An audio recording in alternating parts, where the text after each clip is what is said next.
20+ top business സ്കൂളുകളെ ഇന്ത്യയിലുള്ളൂ. അതേസമയം വിദേശത്ത് ഇൻസിയാഡ്, വാട്ടൺ, HEC പാരീസ്, അതേപോലെ ബോസ്റ്റൺ പോലെയുള്ള ടോപ്പ് ബിസിനസ് സ്കൂളുകൾ. പുറത്തേക്ക് പഠിക്കാൻ പോകുന്ന ഒരു കുട്ടി അല്ലെങ്കിൽ ആളുടെ മാതാവോ പിതാവോ ഫോളോ ചെയ്യേണ്ട ഒരു ടൈം ലൈൻ അല്ലെങ്കിൽ ഒരു ഫ്ലോ എങ്ങനെയായിരിക്കാം? എവിടെ തുടങ്ങണം, എവിടം വരെ പഠിക്കണം, അതിനൊന്ന് ഹെൽപ്പ് ചെയ്യാൻ പറ്റും. ഈ ഒരു ഡിസ്കഷനിൽ ഞാൻ കൂടുതലും ബാസിത്തിനു നിന്ന് അറിയാൻ ശ്രമിക്കുന്നത് നമ്മുടെ ഒരു കസ്റ്റമർ സൈഡിൽ നിന്ന് ഒരു സ്റ്റുഡൻറ്റിനോ അല്ലെങ്കിൽ ആ സ്റ്റുഡൻറ്റിൻ്റെ പേരൻറ്റിനോ ഉണ്ടാവാൻ സാധ്യതയുള്ള കുറേ സംശയങ്ങളും ചോദ്യങ്ങളൊക്കെ ആയിരിക്കും. കേരളത്തിൽ നമുക്ക് കാസർഗോഡ് മുതൽ തിരുവനന്തപുരം വരെ ട്രാവൽ ചെയ്താൽ അങ്ങോളം ഇങ്ങോളം IELTS സെൻറ്ററുകളും സ്റ്റഡി അബ്രോഡ് എന്നുള്ള ബോർഡുകളും കാണാമെങ്കിലും GRE, GMAT, SAT പോലെയുള്ള ടെസ്റ്റുകളുടെ ട്രെയിനിങ് സെൻറ്റേഴ്സ് കാണുന്നത് വളരെ കുറവായിരിക്കും. ബാസിത്ത് ഇപ്പോൾ ഈ പറഞ്ഞത് വെച്ചിട്ടാണെങ്കിൽ മൈഗ്രേഷൻ സെല്ല് ചെയ്യുന്ന യൂണിവേഴ്സിറ്റീസ് അവിടെ ഒരുപാടുണ്ടല്ലോ അല്ലേ? ഈ 13 വർഷത്തെ എക്സ്പീരിയൻസിലെ ഒരു പെർസെൻറ്റേജ് എടുക്കുകയാണെങ്കിൽ ഈ ഫാൻസി ആയിട്ട് പോകുന്നവരാണോ കൂടുതൽ, അതോ നമ്മുടെ നാട്ടിൽ നിന്ന് പഠിക്കാൻ തീരുമാനിച്ചുറപ്പിച്ച് പ്ലാൻഡ് ആയിട്ട് പോകുന്നവരാണ് കൂടുതൽ? ബാസിത്തിൻ്റെ ഒരു എക്സ്പീരിയൻസ് പല സമയത്തും എക്സ്പെക്ടേഷൻസ് ഭയങ്കരവും അവിടെ ചെല്ലുമ്പോഴുള്ള റിയാലിറ്റി അവരെ വല്ലാണ്ട് ഹിറ്റ് ചെയ്യണമെന്നുണ്ട്. നമ്മുടെ ഒരു സ്റ്റുഡൻറ്റ് ഗ്രെനിച്ച് യൂണിവേഴ്സിറ്റി, UK ഗ്രെനിച്ച് യൂണിവേഴ്സിറ്റി അല്ലെങ്കിൽ സ്വീഡനിലെ യൂണിവേഴ്സിറ്റി ഓഫ് സ്റ്റോക്ക്ഹോം, അങ്ങനെ ഏതെങ്കിലും ഒരു യൂണിവേഴ്സിറ്റിയുടെ ഫോട്ടോയോ വീഡിയോ കണ്ട് പിന്നെ അതിൻ്റെ ബാക്ക്ഗ്രൗണ്ടിൽ നിന്നിട്ടൊരു ഫോട്ടോ എടുത്ത് ഇൻസ്റ്റാഗ്രാമിലോ മറ്റോ പോസ്റ്റ് ചെയ്യണമെന്ന് ആഗ്രഹിച്ചിട്ട് നമ്മുടെ അടുത്ത് വരാറുണ്ട്. ക്യൂരിയസ് ആയിട്ട് തോന്നി എനിക്ക്. ഫാസ്റ്റസ്റ്റ് ഡിക്ലൈനിങ് ജോബ്സ് നോക്കുമ്പോൾ നമ്മൾ എന്തൊക്കെയാണോ വലിയ സംഭവങ്ങളായിട്ട് വെച്ചിരിക്കുന്നത് അതെല്ലാം ഇനി അങ്ങോട്ട് ഡിക്ലൈനിലേക്കാണ്. നേരത്തെ പറഞ്ഞല്ലോ, നമ്മൾ ഒരു റിട്ടേണിംഗ് സ്റ്റുഡൻ്റ് ആയിട്ടുള്ള അമലിന് 10,000 പൗണ്ട്, ഏകദേശം 10 lakhs rupees ട്യൂഷൻ ഫീസിൽ സ്കോളർഷിപ്പ് കിട്ടി. അത് നമ്മൾ ആ ടൈമിന് അപ്ലൈ ചെയ്തുകൊണ്ടാണ്. നമ്മുടെ സ്റ്റുഡൻസ് യെയിൽ, കാൽടെക് പോലെയുള്ള വാർട്ടൺ, ഇൻസിയാഡ് പോലെയുള്ള ടോപ്പ് റാങ്ക് യൂണിവേഴ്സിറ്റികൾ മുതൽ ഈസ്റ്റേൺ യൂറോപ്യൻ കൺട്രീസ് ആയിട്ടുള്ള ലാറ്റ്വിയ, ലിത്വാനിയ പോലെയുള്ള രാജ്യങ്ങളിലെ ലോ ബഡ്ജറ്റ് എന്നാൽ പബ്ലിക് യൂണിവേഴ്സിറ്റികളിൽ പോലും സ്റ്റുഡൻസ് പോയിട്ടുള്ളത് അവരുടെ ഇത്തരം ഫൈനാൻഷ്യൽ ആൻഡ് അക്കാഡമിക് പ്ലാനിങ്ങും മുഴുവനും നമ്മൾ പരിഗണിച്ചിട്ട് അവരോട് സംസാരിച്ചുകൊണ്ടാണ്. ഇന്ന് നമ്മളോടൊപ്പം ഉള്ളത് സ്റ്റഡി അബ്രോഡ് മേഖലയിൽ കഴിഞ്ഞ 13 വർഷങ്ങളായി സേവനം നൽകുന്ന സ്ന്യൂസിൻ്റെ ഫൗണ്ടറായിട്ടുള്ള ബാസിത്താണ്. Welcome Basith. Thank you. So Basith, എനിക്ക് തോന്നുന്നു നമ്മളൊരു കറക്റ്റ് സമയത്തായി ഈ ഒരു ഡിസ്കഷന് വേണ്ടിയിട്ട് ഇരിക്കണേന്ന് തോന്നുന്നു. കുറേ ആയി ഞാൻ നമ്മളൊരു പോഡ്കാസ്റ്റിന് വേണ്ടിയിട്ട് ശ്രമിക്കണേ. എന്താണെന്ന് വെച്ചാൽ ഇനിയിപ്പോൾ സ്റ്റഡി അബ്രോഡ് മേഖലയിൽ ഒരു പീക്ക് ടൈമിലേക്കാണ് നമ്മൾ കയറാൻ പോകുന്നത്. ഗ്രോത്ത് ഫാദർ തന്നെ കറൻ്റ്ലി ഒരു 16 ക്ലയൻസിനെ ഈ മേഖലയിൽ തന്നെ സെർവ് ചെയ്യുന്നുണ്ട്. സോ നമുക്കറിയാം അതിൻ്റെ ഒരു എത്രത്തോളം ഡിസ്കഷനും ഡിബേറ്റും ഒക്കെ അതിൽ നടക്കുന്നുണ്ടെന്ന്. സോ ഈ ഒരു ഡിസ്കഷനിൽ ഞാൻ കൂടുതലും ബാസിത്തിൽ നിന്ന് അറിയാൻ ശ്രമിക്കുന്നത് നമ്മുടെ ഒരു കസ്റ്റമർ സൈഡിൽ നിന്ന് ഒരു സ്റ്റുഡൻറ്റിനോ അല്ലെങ്കിൽ ആ സ്റ്റുഡൻറ്റിൻ്റെ പേരൻറ്റിനോ ഉണ്ടാവാൻ സാധ്യതയുള്ള കുറേ സംശയങ്ങളും ചോദ്യങ്ങളൊക്കെ ആയിരിക്കും. അപ്പോൾ അതിനെ എനിക്കറിയാം പലതും അതിൽ ന്യൂസിൻ്റെ നിലപാട് എന്താണെന്നും ബാസിത്ത് അതിനെങ്ങനെ കാണുന്നുള്ളത് എനിക്ക് ക്ലാരിറ്റി ഉണ്ട്. പക്ഷെ ഞാൻ എഗെയിൻ അതിനെ ഒരു കസ്റ്റമർ പോയിന്റ് ഓഫ് വ്യൂവിൽ ചോദിക്കാനാണ് ആഗ്രഹിക്കുന്നത്. അപ്പോൾ ആദ്യമായിട്ട് ചോദിക്കാൻ തന്നെ ആഗ്രഹം, പല സമയത്തും വില്ലന്മാരായിട്ട് നിൽക്കുന്നവരാണ് സ്റ്റഡി അബ്രോഡ് ഏജൻസീസ്. ഞാൻ പൊതുവെ ഫീഡ്ബാക്ക് എടുക്കുമ്പോഴൊക്കെ എന്തുകൊണ്ടോ ആളുകൾക്ക് നമ്മളെ ട്രസ്റ്റ് ചെയ്യാൻ ഭയങ്കര ബുദ്ധിമുട്ടുണ്ടാവുന്നുണ്ട്. അതെന്തുകൊണ്ടായിരിക്കും എന്നുള്ള ബാസിത്തിൻ്റെ ഒരു തോന്നൽ?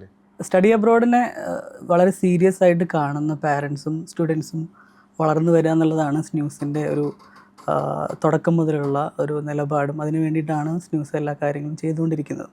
അതിൻ്റെ ഭാഗമായിട്ടാണ് നമ്മൾ തുടങ്ങിയത് മുതൽ, സ്ന്യൂസ് തുടങ്ങിയ വർഷങ്ങൾ മുതൽ തന്നെ നമ്മൾ ആക്റ്റീവ്ലി അറ്റൻഡ് ചെയ്തുകൊണ്ടിരിക്കുന്ന ഇൻ്റർനാഷണൽ സമ്മിറ്റുകളും എഡ്യൂക്കേഷണൽ കോൺഫറൻസുകളും ISEF, NASA പോലെയുള്ള റെപ്യൂട്ടഡ് ആയിട്ടുള്ള ഇൻ്റർനാഷണൽ ഓർഗനൈസേഷൻസിൻ്റെ നെറ്റ്വർക്കിംഗ് ഇവൻറ്റുകളൊക്കെ പങ്കെടുക്കുകയും അവിടെയുള്ള നോളജ് ഷെയറിങ്ങുകളിലൊക്കെ ഭാഗമാകുകയും ചെയ്തത് ഈ സീരിയസ് ആയിട്ട് ഇതിനെ അപ്രോച്ച് ചെയ്യണമെന്ന് മനസ്സിലാക്കിയതുകൊണ്ടാണ്.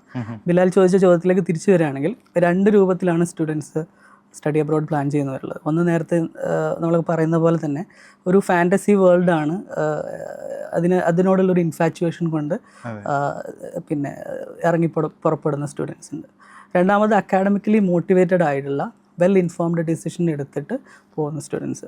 നമ്മൾ അഡ്രസ്സ് ചെയ്യാൻ പോകുന്നതും നമ്മൾക്ക് ഈ ആളുകളെ പ്രോഗ്രസ് ചെയ്ത് കൊണ്ടുവരാൻ ആഗ്രഹിക്കുന്നതും ഈ രണ്ടാമത് പറഞ്ഞ കാറ്റഗറിയിലേക്കാണ്. മനസ്സിലായി. ഈ 13 വർഷത്തെ എക്സ്പീരിയൻസിലെ ഒരു പെർസെൻറ്റേജ് എടുക്കുകയാണെങ്കിൽ ഈ ഫാൻസി ആയിട്ട് പോകുന്നവരാണോ കൂടുതൽ, അതോ നമ്മുടെ നാട്ടിൽ നിന്ന് പഠിക്കാൻ തീരുമാനിച്ചുറപ്പിച്ച് പ്ലാൻഡ് ആയിട്ട് പോകുന്നവരാണ് കൂടുതൽ? ബാസിത്തിൻ്റെ ഒരു എക്സ്പീരിയൻസ് എങ്ങനെ? അത് നമ്മൾ ഡേറ്റ് എടുത്ത് നോക്കുകയാണെങ്കിൽ നമ്മൾ നേരത്തെ പറഞ്ഞ ആദ്യത്തെ ഈ ഫാൻറ്റസി വേൾഡ് ആഗ്രഹിച്ച് പോകുന്ന ആളുകളുടെ എണ്ണമാണ് കൂടുതൽ. ഒരു എക്സാമ്പിൾ പറയുകയാണെങ്കിൽ നമ്മുടെ കേരളത്തിലത് പറയാം നമുക്ക്. കേരളത്തിൽ നിങ്ങൾക്ക് കാസർഗോഡ് മുതൽ തിരുവനന്തപുരം വരെ ട്രാവൽ ചെയ്താൽ അങ്ങോളം ഇങ്ങോളം IELTS സെൻറ്ററുകളും സ്റ്റഡി അബ്രോഡ് എന്നുള്ള ബോർഡുകളും കാണാമെങ്കിലും GRE GMAT SAT പോലെയുള്ള ടെസ്റ്റുകളുടെ ട്രെയിനിങ് സെൻറ്റേഴ്സ് കാണുന്നത് വളരെ കുറവായിരിക്കും.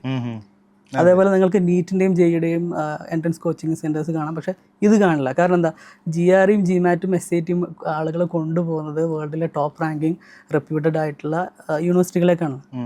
RSL ഗ്രൂപ്പ്, Ivy League പോലെയുള്ള യൂണിവേഴ്സിറ്റികളിലേക്കാണ്. സോ ഞാൻ പറഞ്ഞ സീരിയസ്ലി അക്കാഡമിക്കലി മോട്ടിവേറ്റഡ് ആയിട്ട് പോകുന്ന സ്റ്റുഡൻസ് പോകുന്നത് ഇത്തരം യൂണിവേഴ്സിറ്റികളിലേക്കാണ്. പക്ഷേ അതിൻ്റെ എണ്ണം കുറവാണ്. അതെ. അപ്പോൾ ഈ എങ്ങനെയെങ്കിലും ഇവിടെ നിന്നൊന്ന് കയറി പോകാന്നുള്ള ഒരു ആറ്റിറ്റ്യൂഡ് വെച്ചിട്ട് പോകുന്നതാണോ? അപ്പം ഞാൻ ഈ ആദ്യം ചോദിച്ച പ്രശ്നങ്ങളിലേക്കുള്ള കാരണം അവിടെ ചെന്നിട്ട് പലർക്കും പഠനത്തിൽ അവർ ഹാപ്പി അല്ല, തിരിച്ചു വരാൻ വേണ്ടിയിട്ട് വീണ്ടും പേരൻസിനെ പ്രഷർ ചെയ്യുന്നവരെ എനിക്ക് പേഴ്സണലി അറിയാം. അവിടെ ചെന്നിട്ട് ഈ പറയുന്ന പോലെ പല സമയത്തും എക്സ്പെക്റ്റേഷൻസ് ഭയങ്കരവും അവിടെ ചെല്ലുമ്പോഴുള്ള റിയാലിറ്റി അവരെ വല്ലാണ്ട് ഹിറ്റ് ചെയ്യണമെന്നുണ്ട്. അപ്പോൾ അത് ഈ കൃത്യമായിട്ട് പഠിക്കാണ്ടും പ്ലാൻ ചെയ്യാണ്ടും എങ്ങനെയെങ്കിലും കയറി പോകാന്നുള്ള ആറ്റിറ്റ്യൂഡ് കൊണ്ട് തന്നെ വരുന്നത്. എക്സാക്ട്ലി, അതാ ഞാൻ പറഞ്ഞ ഇൻഫോംഡ് ഡിസിഷൻ എന്ന് പറയുന്നത് എല്ലാ കാര്യത്തിലുള്ളത് പോലെ തന്നെ ഇതിൽ വളരെ പ്രധാനമാണ്. എന്തിന് ഈ സ്റ്റുഡൻറ്റ് ഈ പ്രോഗ്രാം എടുത്ത് ഈ കൺട്രിയിൽ ഈ യൂണിവേഴ്സിറ്റിയിൽ പോകുന്നു എന്നുള്ള വളരെ ഇമ്പോർട്ടൻ്റ് ആണ്. അപ്പോൾ അതിന് നമ്മൾ ഗ്രേഡ് 8 മുതൽ തന്നെ സ്റ്റുഡൻസിനെ എന്ത് ചെയ്യാറുണ്ട്, പിയേഴ്സിനൊക്കെ നമ്മുടെ പാർട്ട്ണർ ഓർഗനൈസേഷനാണ്. പിയേഴ്സിനൊക്കെ കണ്ടക്ട് ചെയ്യുന്ന കരിയർ ആപ്റ്റിറ്റ്യൂഡ് ടെസ്റ്റുകൾ എന്ത് ചെയ്യാറുണ്ട്, സ്റ്റുഡൻസിന് 8th ഗ്രേഡ് മുതൽ കൊടുത്ത് അവരുടെ പൊട്ടൻഷ്യലും അവരുടെ ആപ്റ്റിറ്റ്യൂഡും എങ്ങനെ ഇവോൾവ് ചെയ്യുന്നു, അവർ ഏത് തരത്തിലുള്ള പ്രോഗ്രാമുകൾക്ക് പോകുന്നതായിരിക്കും അവരുടെ കരിയർ. അതായത് ഇപ്പോൾ ഇവോൾവിങ് ജോബ് മാർക്കറ്റ് ആണല്ലോ, AI ഒക്കെ വരുമ്പം. അപ്പോൾ നമുക്ക് അതിലേക്ക് വരാം. അപ്പോൾ അതിനനുസരിച്ച് എങ്ങനെ സ്റ്റുഡൻസിനെ കൊണ്ടുവരാം എന്നുള്ളതാണ് നമ്മൾ നോക്കുന്നത്. മനസ്സിലായി. ഞാനിപ്പോൾ ബാസിത്ത് പറഞ്ഞതിനോട് കണക്ട് ചെയ്തിട്ട് തന്നെ ചോദിക്കാവുന്ന ഒരു കാര്യം എന്ന് പറഞ്ഞു കഴിഞ്ഞാൽ, എൻ്റെ കയ്യിൽ ഞാൻ ഇന്നലെ ഒരു റിപ്പോർട്ട് കണ്ടു, വേൾഡ് എക്കണോമിക് ഫോറത്തിന്റെ fastest growing and declining jobs by 2030 കണ്ടിട്ടുണ്ടാവും അല്ലേ? അപ്പൊ അതില് ഭയങ്കര ക്യൂരിയസ് ആയിട്ട് തോന്നി എനിക്ക്. ഫാസ്റ്റസ്റ്റ് ഡിക്ലൈനിങ് ജോബ്സ് നോക്കുമ്പോ നമ്മൾ എന്തൊക്കെയാണോ വലിയ സംഭവങ്ങളായിട്ട് വെച്ചിരിക്കുന്നത് അതെല്ലാം ഇനി അങ്ങോട്ട് ഡിക്ലൈനിലേക്കാണ് എന്നുള്ളതാണ്. പക്ഷേ എനിക്കതിലൊരു പ്രതീക്ഷ തോന്നിയത്, വി ഇന്ത്യൻസ് ബേസിക്കലി നമുക്കൊരു സ്റ്റെം ഏരിയകളിൽ സയൻസ്, ടെക്നോളജി, എഞ്ചിനീയറിംഗ്, മാത്സിൽ നമുക്കൊരു ബേസ് ഉള്ളത് കൊണ്ട് തന്നെ മേ ബി നമുക്ക് സ്കെയിലപ്പ് ചെയ്യാവുന്ന ഏരിയകളാണ് വളർന്നു വരുന്നത്. ഇപ്പോൾ ഇതിൽ ഫാസ്റ്റസ്റ്റ് ഗ്രോയിങ് ആയിട്ട് കാണിക്കുന്ന ബിഗ് ഡാറ്റ സ്പെഷ്യലിസ്റ്റ് ആണ്, fintech engineers, AI and machine learning specialist, software and application developer. So ഇന്ത്യൻസിന് തീർച്ചയായിട്ടും തിളങ്ങാൻ പറ്റുന്നതാണ് ഇനി ഫാസ്റ്റസ്റ്റ് ഗ്രോയിങ്. നമ്മളുടെ ഇപ്പം ന്യൂസിലേക്ക് വരുന്ന ഒരു കുട്ടീനെ ഈ രീതിയിലേക്ക് നമ്മൾ ഫോക്കസ് കൊടുക്കാൻ ശ്രമിക്കാറുണ്ടോ? തീർച്ചയായിട്ടും. ഇപ്പോൾ പോസ്റ്റ് കോവിഡ് ഒരു സിനാരിയോയിലാണ് നമ്മൾ ഈ AI-യും ഇൻഡസ്ട്രിയൽ പിന്നെ 4.0 ഒക്കെ കൂടുതലായിട്ട് ആളുകൾ ഡിസ്കസ് ചെയ്ത് തുടങ്ങി. അതേസമയം കോവിഡ് വരുന്നതിന് മുമ്പ് തന്നെ, വർഷങ്ങൾക്ക് മുമ്പ് തന്നെ ടെസ്ലയെക്കുറിച്ചും സ്പേസ് എക്സിനെ കുറിച്ചൊക്കെ സ്റ്റുഡൻസിൻ്റെ അടുത്ത് സ്കൂൾ ലെവലിലും കോളേജ് ലെവലിലൊക്കെ ക്ലാസ് എടുത്ത് സെമിനാറുകൾ ലീഡ് ചെയ്ത് അവർക്ക് സ്ലൈഡുകൾ പരിചയപ്പെടുത്തുമ്പോൾ നമ്മൾ വിചാരിച്ചിട്ടുണ്ടായിരുന്നില്ല ഇത്രയും പെട്ടെന്ന് ഈ കാര്യങ്ങളൊക്കെ പെട്ടെന്ന് സംഭവിക്കുന്നുള്ളത്. സോ ഇൻഡസ്ട്രിയൽ 4.0, AI, അതേപോലെ ഇൻ്റർനെറ്റ് ഓഫ് തിങ്സ്, ഇതൊക്കെ നമ്മുടെ ജോബ് മാർക്കറ്റിനെ, ഏതൊക്കെ ജോബിനെ അല്ലെങ്കിൽ ഏതൊക്കെ കരിയേഴ്സിനെ ഡിസ്റപ്റ്റ് ചെയ്തിട്ടുണ്ട് എന്നുള്ളതും, ഏതൊക്കെ ജോബ്സിന് ഒബ്സൊല്യൂറ്റ് ഓൾറെഡി ആയിക്കൊണ്ടിരിക്കുന്നുണ്ട്, ഇനി ഫ്യൂച്ചറിൽ ആവുമെന്നുള്ളതൊക്കെ നമുക്ക് നേരത്തെ ഇപ്പോൾ വളരെ ഈസി ആയിട്ട് പ്രെഡിക്റ്റ് ചെയ്യാൻ പറ്റും. അപ്പോൾ ആ ഏരിയയിലേക്ക് സ്റ്റുഡൻസിനെ രണ്ട് തരത്തിലാണ് നമ്മൾ പ്രെപ്പപ്പ് ചെയ്യാറുള്ളത്. ഒന്നാമത്തത്, സ്റ്റുഡൻസിൻ്റെ കൗൺസിലിംഗ് സമയത്ത് തന്നെ അവരുടെ യൂണിവേഴ്സിറ്റി പാർട്ട് ടൈം വർക്ക് ചെയ്യുന്ന സമയത്തും അവരുടെ ഇൻറ്റേൺഷിപ്പിനും ഇൻഡസ്ട്രിയൽ പ്ലേസ്മെൻറ്റ് സമയത്തൊക്കെ അവരെ എംപ്ലോയബിൾ ആക്കാൻ വേണ്ടി ഏതൊക്കെ ഈ പറഞ്ഞ ഫ്യൂച്ചറിസ്റ്റിക് കോഴ്സസും സ്കിൽസും വേണോ അതിനനുസരിച്ച് അവരെ റീസ്കിൽ ചെയ്യുകയും അപ്സ്കിൽ ചെയ്യാൻ വേണ്ടി അവരെ മോട്ടിവേറ്റ് ചെയ്യുകയും ചെയ്യുക എന്നുള്ളത് നമ്മൾ ചെയ്യുന്ന ഒരു കാര്യമാണ്. രണ്ടാമത്തെ കാര്യം, നമ്മൾ സ്റ്റുഡൻസിന് അഡ്വൈസ് ചെയ്യുന്ന അവരുടെ ആപ്റ്റിറ്റ്യൂഡ് ടെസ്റ്റും അവരുടെ അക്കാഡമിക് ബാക്ക്ഗ്രൗണ്ടും അവരുടെ ഫൈനാൻഷ്യൽ പ്ലാനിങ്ങും ഒക്കെ പരിഗണിച്ചുകൊണ്ട് തന്നെ അവർക്ക് സജസ്റ്റ് ചെയ്യുന്ന കോഴ്സുകൾ മുഴുവനും ഇത്തരത്തിലുള്ള ഫ്യൂച്ചർ റെഡി ജോബ് മാർക്കറ്റിന് വേണ്ടിയുള്ള കോഴ്സുകളാണ്. ഫ്യൂച്ചർ റെഡി എന്ന് പറയുമ്പോൾ എത്രത്തോളം അത് അവർ കോഴ്സ് കംപ്ലീറ്റ് ചെയ്യുമ്പോഴേക്കും മാറുമെന്ന് അറിയില്ല. എന്നാൽ പോലും അവൈലബിൾ ആയതിൽ, ഇപ്പോൾ നമ്മളിപ്പോൾ ബയോണിക്സ് ആണെങ്കിലും സ്റ്റുഡൻസ് ഒക്കെ നേരത്തെ MBA programme, general MBA programme എടുക്കുന്ന സ്റ്റുഡൻസ് ഉണ്ടായിരുന്നു. ഇപ്പോൾ നമ്മൾ അവർക്ക് സജസ്റ്റ് ചെയ്യുന്ന ക്വാണ്ടിറ്റേറ്റീവ് ഫൈനാൻസിങ്, അതേപോലെ സിന്തറ്റിക് ബയോളജി, ഏവിയോണിക്സ്, അതേപോലെ ബയോണിക്സ്, അതേപോലെ സൈബർ എത്തിക്സ്, അതേപോലെ സൈബർ ഫോറൻസിക്സ്, ഇത്തരം കോഴ്സുകളുടെയൊക്കെ സാധ്യതകൾ കൂടി വരുന്നത് നേരത്തെ മുൻകൂട്ടി കണ്ടുകൊണ്ട് തന്നെ നമ്മൾ എന്ത് ചെയ്യണം, സ്റ്റുഡൻസിന് ഇത് സജസ്റ്റ് ചെയ്യാറുണ്ട്. അതെ. അപ്പൊ ഈ 8th സ്റ്റാൻഡേർഡിന്റെ മുതൽ നമ്മളൊരു കരിയർ മാപ്പിംഗ് അങ്ങനെയൊക്കെ നാവിഗേഷൻ പ്രോഗ്രാം അല്ലേ പറയുന്നുണ്ടല്ലോ. നമ്മളുടെ പേരൻസിന്റെ ഇടയിൽ ഇത്തരത്തിൽ നേരത്തെ തന്നെ ഇതിനെ പ്ലാൻ ചെയ്യേണ്ടതും കുട്ടികളെ ആ രീതിയിലേക്ക് പഠിപ്പിക്കും, അതിന്റെ ഒരു ആവശ്യകത വന്നു തുടങ്ങിയിട്ടുണ്ടോ? തീർച്ചയായിട്ടും ഉണ്ട്. അതുകൊണ്ടാണ് നമ്മൾ ഈ ഗ്രേഡ് 8 ഒക്കെ നേരത്തെ ഉണ്ടായിരുന്ന ഒരു പെർസ്പെക്റ്റീവ് ആണെങ്കിൽ ഇപ്പോൾ അതിനേക്കാളും താഴെ. ഇപ്പോൾ എൻ്റെ മകൻ ഐമൻ 3rd ഗ്രേഡിലാണ് പഠിക്കുന്നത്. അപ്പോൾ അവൻ കാണുന്ന പോഡ്കാസ്റ്റുകളും വീഡിയോസും അവൻ എൻഗേജ് ചെയ്യുന്ന കോണ്ടൻ്റൊക്കെ നമ്മൾ നോക്കുകയാണ്. അപ്പോൾ അവന് എയർക്രാഫ്റ്റ് ഡിസൈൻ അതേപോലെ ഏവിയോണിക്സിലൊക്കെ നല്ല താല്പര്യമുള്ള. അപ്പോൾ അവൻ കാണുന്നത് പിന്നെ എയർബസിൻ്റെ A380 ആണോ ബോയിങ്ങിൻ്റെ 777 ആണോ ഏറ്റവും നല്ല എയർക്രാഫ്റ്റ് എന്നുള്ള ഡിബേറ്റാണ്. പിന്നെ അവൻ നോക്കുന്നത് ഇപ്പോൾ വെക്സിലോളജി പോലെയുള്ള മാപ്പുകളെ കുറിച്ചുള്ള അല്ലെങ്കിൽ ഫ്ലാഗുകളെ കുറിച്ചുള്ള സ്റ്റഡീസൊക്കെയാണ് അവൻ കാണുന്നത്. അപ്പോൾ നമ്മുടെ കുട്ടികളുടെ ആപ്റ്റിറ്റ്യൂഡും അവർ എക്സ്പോസ്ഡ് ആയിട്ടുള്ള കണ്ടൻറ്റും നമ്മൾ പ്രതീക്ഷിക്കുന്നതിൽ നമ്മൾ വിചാരിക്കുന്നതിന് അപ്പുറത്താണ്. അതിനനുസരിച്ചുള്ള ഒരു കരിയർ ചോയ്സും അതിനുള്ളൊരു എന്താ പറയുക നമ്മളെ മോട്ടിവേഷനും ഈ പറഞ്ഞ പോലെ ആപ്റ്റിറ്റ്യൂഡ് എങ്ങനെ ഇവോൾവ് ചെയ്യുന്നത് മനസ്സിലാക്കുകയും ചെയ്തിട്ടില്ലെങ്കിൽ നമ്മൾ ഇപ്പോൾ കേരളത്തിൽ കണ്ടുകൊണ്ടിരിക്കുന്ന ഒരു ട്രെൻഡ് പോലെ +2 കഴിഞ്ഞാൽ നേരെ എഞ്ചിനീയറിംഗ് കോച്ചിങ് സെൻറ്ററുകളിലേക്ക് എൻട്രൻസ് കോച്ചിങ് സെൻറ്ററുകളിലേക്ക് തള്ളിവിടുന്ന ഒരു പ്രക്രിയയിലേക്ക് തന്നെയാണ് പോവുക. മകൻ്റെ കാര്യം പറഞ്ഞുകൊണ്ട് എനിക്കും 2 പെൺകുട്ടികളാണ്. അതെ. എന്തായാലും ഇനി ഇവരൊക്കെ ഈ പറയുന്ന പോലെ പുറത്ത് പഠിക്കാനുള്ള ഒരു എൻവയോൺമെന്റിലേക്കാണ് വരുന്നത്. പക്ഷെ അവിടെ ഈ പറയുന്ന സോക്കോൾഡ് നമ്മുടെ ഇവിടെ നിന്ന് സംഭവിക്കുന്ന ബ്രെയിൻ ഡ്രെയിൻ പോലെയുള്ള ചർച്ചകളും അവിടെ നടക്കുന്നുണ്ട്. ഇവിടെ നിന്ന് എല്ലാവരും പുറത്തേക്ക് പോവാണ്, ഇവിടെ ആര് എന്നുള്ളൊരു ക്വസ്റ്റ്യൻ ആണ് അവിടെ എനിക്ക് ചോദിക്കാനുള്ളത്. ഇവിടെ പഠിക്കുന്നതിനേക്കാളും എന്തുകൊണ്ടും ബെറ്റർ ഞാൻ മനസ്സിലാക്കിയത് വെച്ചിട്ട് യു ഗോ സ്റ്റഡി എബ്രോഡ്. കാരണം എന്താണെന്ന് വെച്ചാൽ പല കാര്യങ്ങൾ കൊണ്ടും എക്സ്പോഷർ നമുക്ക് പുറത്താണ് കിട്ടുക. അതായത് നമ്മൾ പല കൾച്ചേഴ്സായിട്ട് മിങ്കിൾ ചെയ്ത് പഠിക്കാനും ഒരുപാട് ഏറ്റവും ലേറ്റസ്റ്റ് കാര്യങ്ങളോട് പഠിക്കാൻ പറ്റണം. ഇപ്പോൾ AI പോലെയുള്ള കാര്യങ്ങൾ ബാസിത്തിന് അറിയായിരിക്കും. 10 വർഷം മുന്നേ AI എന്നുള്ളത് പഠിക്കാൻ പുറത്ത് ഓപ്ഷൻസ് ഉണ്ട്. ഇന്ന് ഇവിടെ ഇപ്പോഴാണ് വന്നു തുടങ്ങിയത്. അപ്പോൾ അപ്ഡേറ്റഡ് ആയിട്ടിരിക്കാൻ അത് വേണം. ദെൻ അവിടെ പഠിച്ച് അവിടെ എക്സ്പീരിയൻസ് ഉണ്ടാക്കി ശേഷം ഇവിടെ വന്ന് ഓൺട്രപ്രൂണേഴ്സ് ആവാനും ഈ രാജ്യത്തിന് തിരിച്ചു കൊടുക്കാനും ഉള്ള ഒരു വിഷൻ അല്ലേ നമ്മുടെ പുതിയ ജനറേഷന് വേണ്ടത്? അതെ, തീർച്ചയായിട്ടും തന്നെയുണ്ട്. നിങ്ങൾ ബിലാൽ നേരത്തെ പറഞ്ഞതുപോലെ മിസ്കോൺസെപ്റ്റ്, ആളുകളെ തെറ്റിദ്ധാരണകൾ വിദേശത്ത് പോയാൽ അപ്പോൾ it is not a cake walk to study abroad എന്നുള്ളതാണ്. പലതരത്തിലുള്ള ചലഞ്ചസ് ഫേസ് ചെയ്യേണ്ടതുണ്ടാവും, കൾച്ചറൽ ഷോക്സ് ഉണ്ടാവും, ലാംഗ്വേജ് ബാരിയേഴ്സ് ഉണ്ടാവും. ഇതിൻ്റെയൊക്കെ കൂടെ നമുക്ക് ബെനിഫിറ്റ്സും പറയാം. നെറ്റ്വർക്ക് ചെയ്യാനുള്ള ഓപ്പർച്യൂണിറ്റീസ്, പിന്നെ അവിടുത്തെ യൂണിവേഴ്സിറ്റീസും ഇവിടുത്തെ യൂണിവേഴ്സിറ്റിയും തമ്മിലുള്ള കരിക്കുലം, അതേപോലെ പ്രോഗ്രാം ഔട്ട്പുട്ടിൻ്റെ ഡിഫറൻസസ് എന്തൊക്കെയാണ്, പ്രോഗ്രാം ഡെലിവറിയുടെ ഡിഫറൻസസ് എന്തൊക്കെയാണെന്നുള്ളത്. ഇതൊക്കെ അനുസരിച്ച് പിന്നെ സ്റ്റുഡൻറ്റിന് കിട്ടുന്ന എക്സ്പോഷറിൻ്റെ അളവ് വളരെ കൂടുതലായിരിക്കും. ബാസിത്ത്, ഇപ്പോൾ ഗ്രോത്ത് ഫാദറിൽ നമ്മൾ വർക്ക് ചെയ്യുമ്പോൾ എല്ലാ ക്ലയൻസിനോടും നമ്മൾ നിർബന്ധമായിട്ട് പറയാറുള്ള കാര്യമാണ് നമ്മുടെ കസ്റ്റമേഴ്സിനെ എഡ്യൂക്കേറ്റ് ചെയ്യേണ്ടത് നമ്മളുടെ ഉത്തരവാദിത്തമാണെന്ന്. കാരണം നമ്മളൊരു പ്രൊഡക്റ്റോ സർവീസോ ഓഫർ ചെയ്യുന്നു, എന്നിട്ട് ആ കസ്റ്റമർ എങ്ങനെയെങ്കിലും വന്നത് മേടിച്ചോളും എന്ന് വിചാരിച്ചിരിക്കണതിൽ യാതൊരു വാല്യൂ ഇല്ല. അങ്ങനെ നടക്കുന്ന ബിസിനസ്സുകൾ ഒരു ലോട്ടറി കച്ചവടം പോലെയാണെന്നാണ് ഞാൻ വിചാരിക്കണേ. ചിലപ്പോൾ വിജയിക്കും, ചിലപ്പോൾ ഇല്ല. പക്ഷേ നമ്മൾ ആരെയാണ് സെർവ് ചെയ്യാൻ ഉദ്ദേശിക്കുന്നത് അവരെ കൃത്യമായിട്ട് പഠിപ്പിച്ചു കൊടുത്ത് അവർക്കുള്ള ആവശ്യങ്ങളെ എങ്ങനെയാണ് ഏറ്റവും വാല്യൂവിൽ ഡെലിവർ ചെയ്യാൻ പറ്റുക എന്ന് പഠിക്കണ ബ്രാൻഡുകളെ നിലനിൽക്കുള്ളൂ എന്നുള്ളതാണ് എനിക്കറിയാവുന്നൊരു കാര്യം. അപ്പോൾ അവിടെ തന്നെയാണ് ബാസിത്തും ആദ്യം എന്നോട് സംസാരിച്ചു, നമ്മൾക്ക് ഈ സ്റ്റഡി അബ്രോഡ് മേഖലയിൽ ഈ സംഭവിക്കുന്ന എല്ലാ പ്രശ്നങ്ങളുടെയും കാരണം lack of clarity, lack of അതായത് അൺക്ലിയർ എക്സ്പെക്ടേഷൻസ് ആണെന്നാണ് ഞാൻ മനസ്സിലാക്കിയത്. സോ ഈ നമ്മുടെ ക്ലയൻസിനെ എഡ്യൂക്കേറ്റ് ചെയ്യാൻ സ്ന്യൂസിൻ്റെ സൈഡിൽ നിന്ന് നമുക്ക് എന്തായാലും സ്റ്റെപ്സ് ഉണ്ടെന്ന് എനിക്കറിയാം. പക്ഷെ അവിടെ ആദ്യത്തെ ഒരു ക്വസ്റ്റ്യൻ, പുറത്തേക്ക് പഠിക്കാൻ പോകുന്ന ഒരു കുട്ടി അല്ലെങ്കിൽ ആളുടെ മാതാവോ പിതാവോ ഫോളോ ചെയ്യേണ്ട ഒരു ടൈം ലൈൻ അല്ലെങ്കിൽ ഒരു ഫ്ലോ എങ്ങനെയായിരിക്കാം? എവിടെ തുടങ്ങണം, എവിടം വരെ പഠിക്കണം? അതിനൊന്ന് ഹെൽപ്പ് ചെയ്യാൻ പറ്റും. ഓക്കെ, ഞാൻ നേരത്തെ പറഞ്ഞ പോലെ സ്ന്യൂസിൻ്റെ കൗൺസിലിംഗ് സെഷൻ എന്ന് പറയുന്നത് ഒരു സ്റ്റുഡൻറ്റിൻ്റെ കരിയർ പ്ലാനിങ്ങിൽ ഏറ്റവും വലിയ റോള് ഉള്ളൊരു കാര്യമായിട്ടാണ് ഞാൻ മനസ്സിലാക്കിയിട്ടുള്ളത്. അത് എല്ലാ സ്റ്റുഡൻറ്റും ഒരു 20 minutes കൺസൾട്ടേഷൻ എടുത്തിരിക്കണം എന്നുള്ള, കൗൺസിലിംഗ് സെഷൻ അറ്റൻഡ് ചെയ്തിരിക്കണം എന്നുള്ളത് നമ്മൾ നിർബന്ധമായിട്ടും പറയുന്ന ഒരു കാര്യമാണ്. അതിൽ സ്റ്റുഡൻറ്റും പാരൻറ്റും ഇൻവോൾവ് ആയിരിക്കണം. കാരണം സ്റ്റുഡൻറ്റിൻ്റെ പെർസ്പെക്റ്റീവ്, പാരൻസിൻ്റെ ഈ കുട്ടിക്ക് വേണ്ടിയുള്ള പാരൻസിൻ്റെ കാഴ്ചപ്പാടുകൾ, അയാളുടെ പ്ലാൻസ് എന്തൊക്കെയാണ്, ഇതൊക്കെ പരിഗണിച്ചിട്ടും അതേപോലെ സ്റ്റുഡൻറ്റിൻ്റെ അക്കാഡമിക് പ്രൊഫൈൽ ഇവാലുവേറ്റ് ചെയ്തിട്ടും അവരുടെ ഫൈനാൻഷ്യൽ ഫീസിബിലിറ്റി മനസ്സിലാക്കിയിട്ടൊക്കെയാണ് നമ്മൾ എന്ത് ചെയ്യാറുള്ളത്, സ്റ്റുഡൻസിന് പ്രോഗ്രാംസ് സജസ്റ്റ് ചെയ്യാറുള്ളത്. അപ്പോൾ ഇവിടെ ഇൻഫോംഡ് ഡിസിഷൻ എന്ന് പറയുന്നത് എപ്പോഴും നമ്മൾ നേരത്തെ പറഞ്ഞ പോലെ ഒരു ടോപ്പ് റാങ്ക് യൂണിവേഴ്സിറ്റിയിൽ എത്തുക എന്നുള്ളത് മാത്രമല്ല.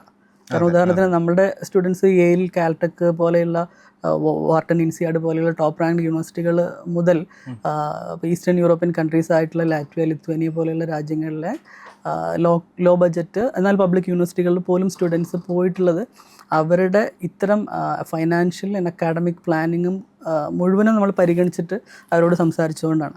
അതിന് പുറമെ തന്നെ എനിക്ക് പറയാനുള്ള ഒരുപാട് എക്സ്പീരിയൻസസ് ഉണ്ട്. അതായത് പല സ്റ്റുഡൻസും നമ്മളടുത്ത് ഹയർ സ്റ്റഡീസ് അബ്രോഡ് പ്ലാൻ ചെയ്തിട്ട് നമ്മളടുത്ത് വന്നിട്ട് അവരുടെ പാരൻസുമായിട്ടുള്ള ഡിസ്കഷൻസിൽ നമുക്ക് മനസ്സിലാക്കാൻ പറ്റും അവരുടെ ഫൈനാൻഷ്യൽ പ്ലാനിങ് എന്താണ്, അല്ലെങ്കിൽ ഈ ഏജിൽ അല്ലെങ്കിൽ ഈ ഒരു ഫേസിൽ ഇവനെ ഈ സ്റ്റുഡൻറ്റിന് പുറത്തേക്ക് അയക്കേണ്ടതുണ്ടോ ഇല്ലേ എന്ന് മനസ്സിലാക്കിയതിന് ശേഷം പല സ്റ്റുഡൻസിനെയും നമ്മൾ അണ്ടർ ഗ്രാജുവേറ്റ് ഡിഗ്രി അല്ലെങ്കിൽ ബാച്ചിലേഴ്സ് ഡിഗ്രി നാട്ടിൽ പഠിച്ചിട്ട് മാസ്റ്റേഴ്സ് ലെവലിലേക്ക് വിദേശത്ത് പോകുന്ന രൂപത്തിൽ അവരെ ട്രെയിൻ ചെയ്യാനും അവരുടെ IELTS, GRE, GMAT പോലെയുള്ള ടെസ്റ്റുകൾക്ക് വേണ്ടി പാരലായിട്ട് പ്ലാൻ ചെയ്യാനൊക്കെ നമ്മൾ ഹെൽപ്പ് ചെയ്തിട്ടുണ്ട്. ഓക്കെ.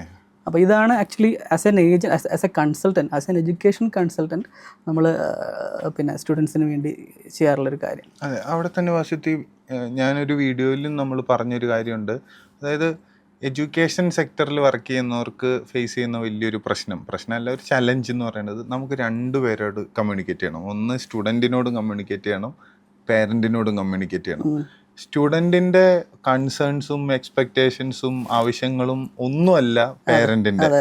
ഈ രണ്ടിനെയും ബാലൻസ് ചെയ്യണം. ഒന്ന്, സ്റ്റുഡൻറ്റ് നമ്മളെ ട്രസ്റ്റ് ചെയ്യണമെങ്കിൽ പല സമയത്തും നമുക്ക് ഇവനായിട്ട് കറക്റ്റായിട്ട് ചെയ്യാൻ പറ്റുന്ന ഒരു വൈബ് വേണം. പേരൻസിന് വേണ്ടത് സേഫ്റ്റി, ഭാവിയിലേക്കുള്ള ജോലി സാധ്യത, ഇങ്ങനെയുള്ള ഒരുപാട് കൺസേൺസ്. ഈ ബാലൻസ് എങ്ങനെയാണ് മെയിൻറ്റെയിൻ ചെയ്യുക ഒരു ആസ് എൻ ഏജൻസി, എങ്ങനെയാണ് കറക്റ്റായിട്ട്? അപ്പോൾ ഒരു എക്സാമ്പിൾ പറയാം. അപ്പോൾ നമ്മുടെ ഒരു സ്റ്റുഡൻറ്റ്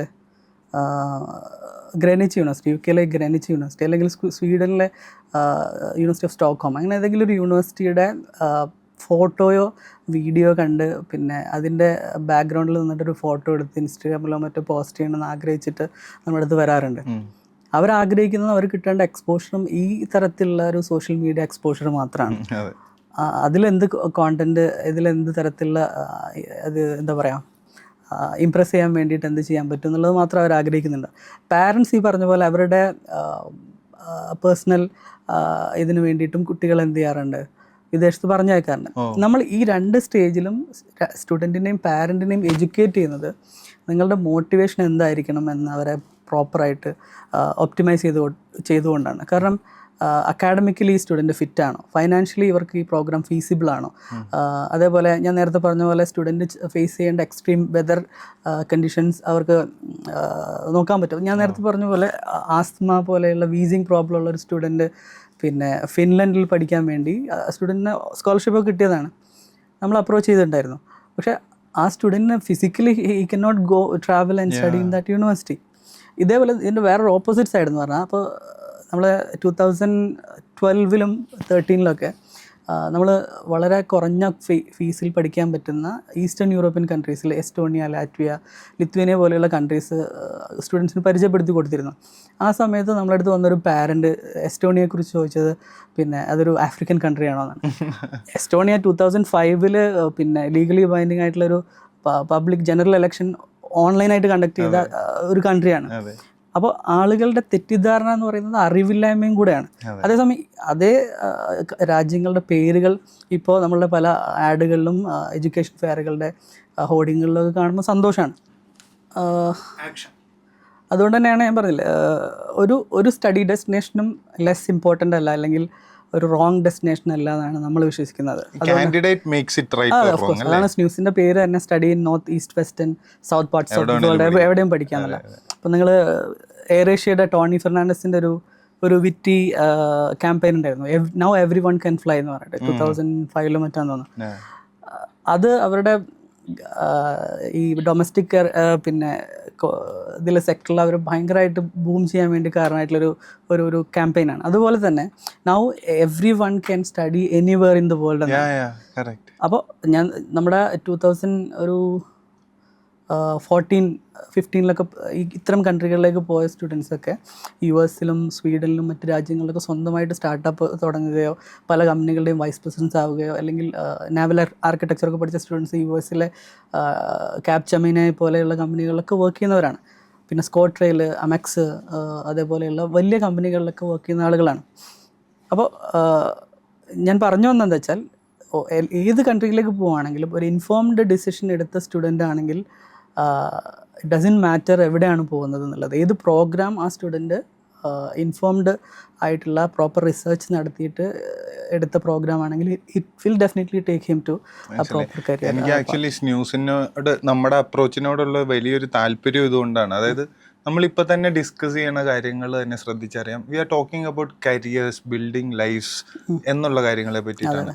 യൂഷ്വലി സ്റ്റഡി അബ്രോഡിൻ്റെ കമ്മ്യൂണിക്കേഷൻസ് ശ്രദ്ധിച്ചാൽ അവിടെയുള്ള കുറേ കളേഴ്സാണ് കുട്ടികളുടെ കാണിച്ചു കൊടുക്കണേ. അവിടെ പോയിട്ട് ഭയങ്കര ഫ്രീഡമാണ്, ലിബർട്ടിയാണ്, നിങ്ങൾക്ക് ഇവിടെയുള്ള റെസ്ട്രിക്ഷൻസ് ഇല്ല. അതായത് അവിടെ പോകുന്നതിൻ്റെ ലക്ഷ്യം തന്നെ വേറെ കുറേ ആയിട്ടാണ് കാണിച്ചു കൊടുക്കണേ. ആൻഡ് അവിടെ എനിക്ക് തോന്നുന്നു സ്ന്യൂസ് ഇസ് ഡൂയിങ് വെരി വെൽ. നിങ്ങളുടെ കരിയർ പ്ലാൻ ചെയ്യുന്നതിൻ്റെ ഒരു ഇമ്പോർട്ടൻസ്. അത് മാത്രമല്ല, ഞാൻ അടുത്തത് ആ ഒരു സെക്ഷനിലേക്ക് വരാൻ ആഗ്രഹിക്കണേ. ഇവിടെ വർക്ക് ചെയ്തുകൊണ്ടിരിക്കുന്ന ഗ്രാജുവേഷൻ കംപ്ലീറ്റ് ആയിട്ട് പോസ്റ്റ് ഗ്രാജുവേഷൻ ഉള്ളവരാണെങ്കിലും ഇവിടെ വർക്ക് ചെയ്യുന്നവർക്കുള്ള PG പ്രോഗ്രാംസിൻ്റെ സാധ്യതകൾ. അപ്പോൾ ഈ പറഞ്ഞതിനോട് കണ്ടിന്യൂഷനായിട്ട് തന്നെ ചോദിക്കുകയാണ്. അതായത് ഇവിടെ ജോലി ചെയ്തുകൊണ്ടിരിക്കുന്ന പലരും ഇപ്പോഴും അവരവിടെയുള്ള സ്റ്റഡി അബ്രോഡ് ഓപ്പർച്യൂണിറ്റീസിനെ പറ്റിയിട്ട് അവർക്ക് കിട്ടാവുന്ന ഒരു വലിയ ഓപ്പർച്യൂണിറ്റികളെ പറ്റി അധികം കമ്മ്യൂണിക്കേറ്റ് ചെയ്ത് ഞാൻ കാണുന്നില്ല. അപ്പോൾ അവിടെ എങ്ങനെയാണ് സ്ന്യൂസ് ഒരു ഫോക്കസ് ചെയ്യുന്നത്? PG പ്രോഗ്രാംസിന് വേണ്ടിയിട്ട് നമ്മൾ എന്തൊക്കെ ഹെൽപ്പുകളാണ് ക്ലയൻസിന് കൊടുക്കുക? വർക്കിംഗ് പ്രൊഫഷണൽസിനാണോ? അതെ അതെ, വർക്കിംഗ് പ്രൊഫഷണൽസിനെ അവർ ഏർലിയർ സ്റ്റേജിലാണ് നമ്മൾ അപ്രോച്ച് ചെയ്യുന്നതെങ്കിൽ ഞാൻ നേരത്തെ പറഞ്ഞ ടോപ്പ് റാങ്ക്ഡ് ബിസിനസ് സ്കൂളുകളിലേക്ക് അവർക്ക് പോകാനുള്ള ഫൈനാൻഷ്യൽ പ്ലാനിങ് എങ്ങനെ ചെയ്യാം എന്നുള്ളതിനെക്കുറിച്ചൊരു ഗൈഡൻസ് കൊടുക്കും. രണ്ടാമതായി അഡ്മിഷൻ ക്രൈറ്റീരിയക്ക് വേണ്ടി സാധാരണ യൂണിവേഴ്സിറ്റികളിലേക്ക് പോകുന്ന പോലെ അവർക്ക് പോകാൻ പറ്റിക്കൊള്ളുന്നില്ല. GRE, GMAT അല്ലെങ്കിൽ അത്തരം ടെസ്റ്റുകൾക്ക് വേണ്ടി അവർ പ്രിപ്പയർ ചെയ്യേണ്ടി വരും. അതേപോലെ പ്രോപ്പറായിട്ടുള്ളൊരു സ്റ്റേറ്റ്മെൻറ്റ് ഓഫ് പേർപ്പസ് SOP അവർ ഡെവലപ്പ് ചെയ്ത് എടുക്കേണ്ടി വരും. SOP ഒരു സ്ട്രോങ് ഡോക്യുമെൻ്റ് ആണ് ആപ്ലിക്കേഷൻ്റെ സമയത്ത്. Why should we accept you as a candidate to this programme എന്നുള്ള ചോദ്യത്തിന് വളരെ കൺവിൻസിങ് ആയിട്ടുള്ളൊരു മറുപടി പ്രോപ്പറായിട്ടുള്ള അക്കാഡമിക് റെഫറൻസും കരിയർ ഹിസ്റ്ററിയൊക്കെ പറഞ്ഞുകൊണ്ട് ഒരു കാൻഡിഡേറ്റ് സ്റ്റേറ്റ് ചെയ്ത് അവരെ അത് പ്രൂവ് ചെയ്താൽ മാത്രമേ അവർ ആക്സെപ്റ്റ് ചെയ്യുള്ളൂ as a candidate. Acceptance rate എന്ന് പറയുന്നത് ഏകദേശം 12% ഒക്കെ ഉള്ളൂ ഇത്തരം B സ്കൂളുകളിലുള്ളൂ. അപ്പോൾ അത്തരം പ്രിപ്പറേഷൻസിന് വേണ്ടി നമ്മൾ എന്ത് ചെയ്യും? അവരെ ഹെൽപ്പ് ചെയ്യും. ഇപ്പോൾ നമ്മുടെ മൊത്തത്തിൽ നമ്മളുടെ ഇനി ഒരു കരിയർ അല്ലെങ്കിൽ ഒരു ജോബ്സ് ലാൻഡ്സ്കേപ്പ് തന്നെ ഇനി ചേഞ്ച് ആവാൻ പോകുന്നത്. AI വന്നതോടുകൂടി കംപ്ലീറ്റ്ലി ഒരു ട്രാൻസ്ഫോർമേഷൻ സംഭവിക്കാൻ പോകുന്നത്. ആൻഡ് എസ്പെഷ്യലി ഫോറിൻ മാർക്കറ്റുകളിലാണ് അത് ഏറ്റവും കൂടുതൽ ആദ്യം ബാധിക്കാൻ പോകുന്നത്. സോ ഇനി ഒരു കരിയർ ചോയ്സ് എടുക്കാൻ അല്ലെങ്കിൽ ഒരു എഡ്യൂക്കേഷണൽ ചോയ്സ് എടുക്കാൻ നേരത്ത് ഏത് രീതിയിലായിരിക്കണം ആ ഒരു പ്രോസസ്സിനെ അപ്രോച്ച് ചെയ്യേണ്ടത്? നമ്മുടെ ഒരു ടാർഗറ്റ്, ഒരു കസ്റ്റമർ ആയിക്കോട്ടെ, ഒരു പേരൻ്റ് ആയിക്കോട്ടെ, എന്തൊക്കെ ചിന്തിക്കണമായിരിക്കും? അതെ, ഞാൻ നേരത്തെ പറഞ്ഞു. അതായത് അപ്സ്കില്ലിങ് ആൻഡ് റീസ്കില്ലിങ് ഇസ് വെരി ഇമ്പോർട്ടൻറ്റ്. ഇപ്പോൾ ഏതെങ്കിലും ഒരു അണ്ടർ ഗ്രാജുവേറ്റ് ഡിഗ്രി പഠിച്ചിറങ്ങിയതോടുകൂടെ ആ സർട്ടിഫിക്കറ്റ് മാത്രം മതി ഒരു യൂണിവേഴ്സിറ്റി ആപ്ലിക്കേഷൻ അല്ലെങ്കിൽ ഒരു ജോബ് മാർക്കറ്റിലേക്ക് ഇറങ്ങാൻ എന്ന് തെറ്റിദ്ധരിക്കുന്നത് വലിയൊരു അപകടം ചെയ്യും. നമ്മൾ ദുബായിൽ സ്മാർട്ട് പോലീസ് സ്റ്റേഷനുകളൊക്കെ വന്നു തുടങ്ങി. ഹ്യൂമൻ ഇൻട്രാക്ഷൻ ഒന്നും ഇല്ലാതെ ഡയറക്റ്റ്ലി AI തന്നെ മാനേജ് ചെയ്യുന്ന തരത്തിലുള്ള പോലീസിങ് സിസ്റ്റംസ്, അതേപോലെ ഒബ്സലീറ്റ് ആയിക്കൊണ്ടിരിക്കുന്ന പല ജോബുകൾ. ഇപ്പോൾ IBM ആണ് പല കമ്പനികളുടെയും അക്കൗണ്ടിങ്, ഓഡിറ്റിംഗ് ഒക്കെ നടത്തുന്നത്. ഒരുപാട് ഓഡിറ്റേഴ്സിൻ്റെ ജോലി അവിടെ പോയി. ഇത്തരം ഒബ്സലീറ്റ് ആവുന്ന ഡിസ്റപ്റ്റഡ് ആയിട്ടുള്ള കരിയർ മേഖലകളെ ഐഡൻറ്റിഫൈ ചെയ്യുകയും അതിന് പകരം വരുന്ന ജോലി സാധ്യതകൾ എന്താണെന്ന് മനസ്സിലാക്കി അതിനനുസരിച്ചുള്ള സ്കിൽ സെറ്റ് ഡെവലപ്പ് ചെയ്ത് കൊണ്ടുവരികയും ചെയ്താൽ മാത്രമേ AI ലിറ്ററസി ഇതിൽ ഒരു കാര്യം മാത്രമാണ്. അതേപോലെ തന്നെ ഇപ്പോൾ സസ്റ്റൈനബിൾ സിസ്റ്റംസ്, റിന്യൂവബിൾ എനർജി, ഇതൊക്കെയാണ് ഇനി വരാൻ പോകുന്ന കാലത്തെ കോർ ഇമ്പോർട്ടൻറ്റ് ഏരിയാസ് എന്ന് പറയുന്നത്. അതിനെ അഡ്രസ്സ് ചെയ്യാൻ പറ്റുന്ന രൂപത്തിൽ ആളുകളുടെ എഡ്യൂക്കേഷൻ, ഇപ്പോൾ നമ്മുടെ നാട്ടിലെ സിലബസുകളുടെ പരിമിതി വളരെ കൂടുതലാണ്. വളരെ ഔട്ട്ഡേറ്റഡ് ആയിട്ടുള്ള ഒരു സിലബസാണ് നമ്മളെപ്പോഴും ഫോളോ ചെയ്യുന്നത്. അപ്പോൾ അതിൻ്റെ കൂടെ എഡെക്സ്, കോഴ്സറ പോലെയുള്ള പ്ലാറ്റ്ഫോമുകളിൽ ധാരാളം ഫ്രീ ആയിട്ടുള്ള വളരെ മിനിമൽ ഫീസ് കൊടുത്താൽ പഠിക്കാവുന്ന, എന്നാൽ ഇൻ്റർനാഷണൽ യൂണിവേഴ്സിറ്റീസ് ആയിട്ടുള്ള സ്റ്റാൻഫോർഡും കാൽടെക്കൊക്കെ റൺ ചെയ്യുന്ന സർട്ടിഫിക്കറ്റ് പ്രോഗ്രാംസ് ഒക്കെ ഉണ്ടാവും, വർക്ക്ഷോപ്പുകൾ ഉണ്ടാവും, ആളുകളുടെ നെറ്റ്വർക്കിംഗ് ഇവൻറ്റ്സ് ഉണ്ടാവും. ഇതൊക്കെ അറ്റൻഡ് ചെയ്ത് ഒരു പ്രോപ്പർ പ്രൊഫൈൽ ഉണ്ടാക്കി കഴിഞ്ഞാൽ ഇത്തരം വരാൻ പോകുന്ന ഒരു ജോബ് മാർക്കറ്റിൽ അല്ലെങ്കിൽ ഒരു കരിയർ. എങ്ങനെയാ ബാസിത്തസ് ന്യൂസ് എന്നുള്ളൊരു സ്ഥാപനത്തിലേക്കൊക്കെ വരാനുള്ള ഒരു സ്റ്റോറി എങ്ങനെയായിരുന്നു? അതായത് ഇൻ്റർനാഷണൽ എഡ്യൂക്കേഷനിൽ നമ്മുടെ പ്രത്യേകിച്ചും ഞാൻ എൻ്റെ മലബാർ റീജിയനിലാണ്. അപ്പോൾ അവിടെയുള്ള സ്റ്റുഡൻസൊക്കെ കരിയറിനെയും ജോബിനെയും എഡ്യൂക്കേഷൻ പ്ലാനുകളൊക്കെ പെർസീവ് ചെയ്തിരിക്കുന്ന രീതി എനിക്ക് മനസ്സിലായിരുന്നു. കാരണം ഞാൻ ഡൽഹിയിലാണ് എൻ്റെ PG ചെയ്തത്. അപ്പോൾ പ്രോപ്പറായിട്ടുള്ള ഒരു കരിയർ ഗൈഡൻസ് ഒരാൾക്ക് കിട്ടിയിട്ടുണ്ടെങ്കിൽ ഇൻ്റർനാഷണൽ യൂണിവേഴ്സിറ്റികളിലും എത്രത്തോളം ഫണ്ടിങ് സാധ്യതകളുണ്ട്, എത്രത്തോളം സ്കോളർഷിപ്സ് കിട്ടും, എത്രത്തോളം നല്ല പ്രോഗ്രാംസ് പഠിക്കാൻ പറ്റും എന്നുള്ളതിനൊക്കെ കുറിച്ച് പ്രോപ്പറായിട്ടുള്ളൊരു റിയൽ ലൈഫ് എക്സ്പീരിയൻസ് എനിക്ക് ഉണ്ടായ ഒരാളാണ്. അപ്പോൾ അവിടെ ആ ഒരു ഗ്യാപ്പ് ഫില്ല് ചെയ്യുക എന്നുള്ളതിനെ മനസ്സിലാക്കിയാണ് ഞാൻ ആക്ച്വലി ഇതിലേക്ക് ഇറങ്ങിയത്. അപ്പോൾ നമ്മൾ ഇൻറ്ററാക്ട് ചെയ്ത സ്കൂൾ ലെവലിലുള്ള സ്റ്റുഡൻസ് മുതൽ കോളേജ് സ്റ്റുഡൻസും അധ്യാപകരും പാരൻസും അടക്കം എത്രത്തോളം ഇൻ്റർനാഷണൽ എഡ്യൂക്കേഷനെ കുറിച്ച് മിസ്ഇൻഫോംഡ് ആണ്, അല്ലെങ്കിൽ അവർ ദേ ആർ ലാക്കിങ് ഇൻഫർമേഷൻ എന്നുള്ളത് തിരിച്ചറിഞ്ഞു. അപ്പോൾ അത്തരം ഇൻഫർമേറ്റീവ് സെഷനുകളിലാണ് നമ്മൾ കൂടുതലും തുടക്കത്തിൽ ഫോക്കസ് കൊടുത്തിരുന്നത്. മനസ്സിലായി. അപ്പോൾ ഇനി എനിക്ക് ചോദിക്കാനുള്ളത്, ഇപ്പോൾ 13 വർഷത്തെ ഈ ഒരു ജേർണിയിൽ ഏറ്റവും ഹാപ്പി ആയിട്ട് ഓർത്തിരിക്കുന്ന ഒരു ക്ലയൻറ്റ് മെമ്മറി ചോദിച്ചു കഴിഞ്ഞാൽ എന്തായിരിക്കും പറയാനുള്ളത് ഒരു സ്റ്റുഡൻറ്റ്? അതെ, പല എക്സ്പീരിയൻസ് ഉണ്ട്. ഒരു എക്സാമ്പിൾ പറയുകയാണെങ്കിൽ, ഞാൻ നേരത്തെ പറഞ്ഞ ഈസ്റ്റേൺ യൂറോപ്യൻ കൺട്രി ആയിട്ടുള്ള ലിത്വേനിയയിലേക്ക് നമ്മൾ സ്റ്റുഡൻറ്റിനെ, അക്ഷയ് എന്ന് പേരുള്ള സ്റ്റുഡൻറ്റിനെ അയച്ചിരുന്നു. അപ്പോൾ ആ സ്റ്റുഡൻറ്റ് അവിടെ എത്തിക്കഴിഞ്ഞാൽ, നോർമലി എയർപോർട്ടിൽ എത്തിക്കഴിഞ്ഞ ഒരു സ്റ്റുഡൻറ്റ് റെപ്രസെൻറ്റേറ്റീവ് വന്നിട്ട് അവരെ പിക്ക് ചെയ്തിട്ട് യൂണിവേഴ്സിറ്റി ക്യാമ്പസിലേക്ക് കൊണ്ടുപോവാണ് ചെയ്യാറുള്ളത്.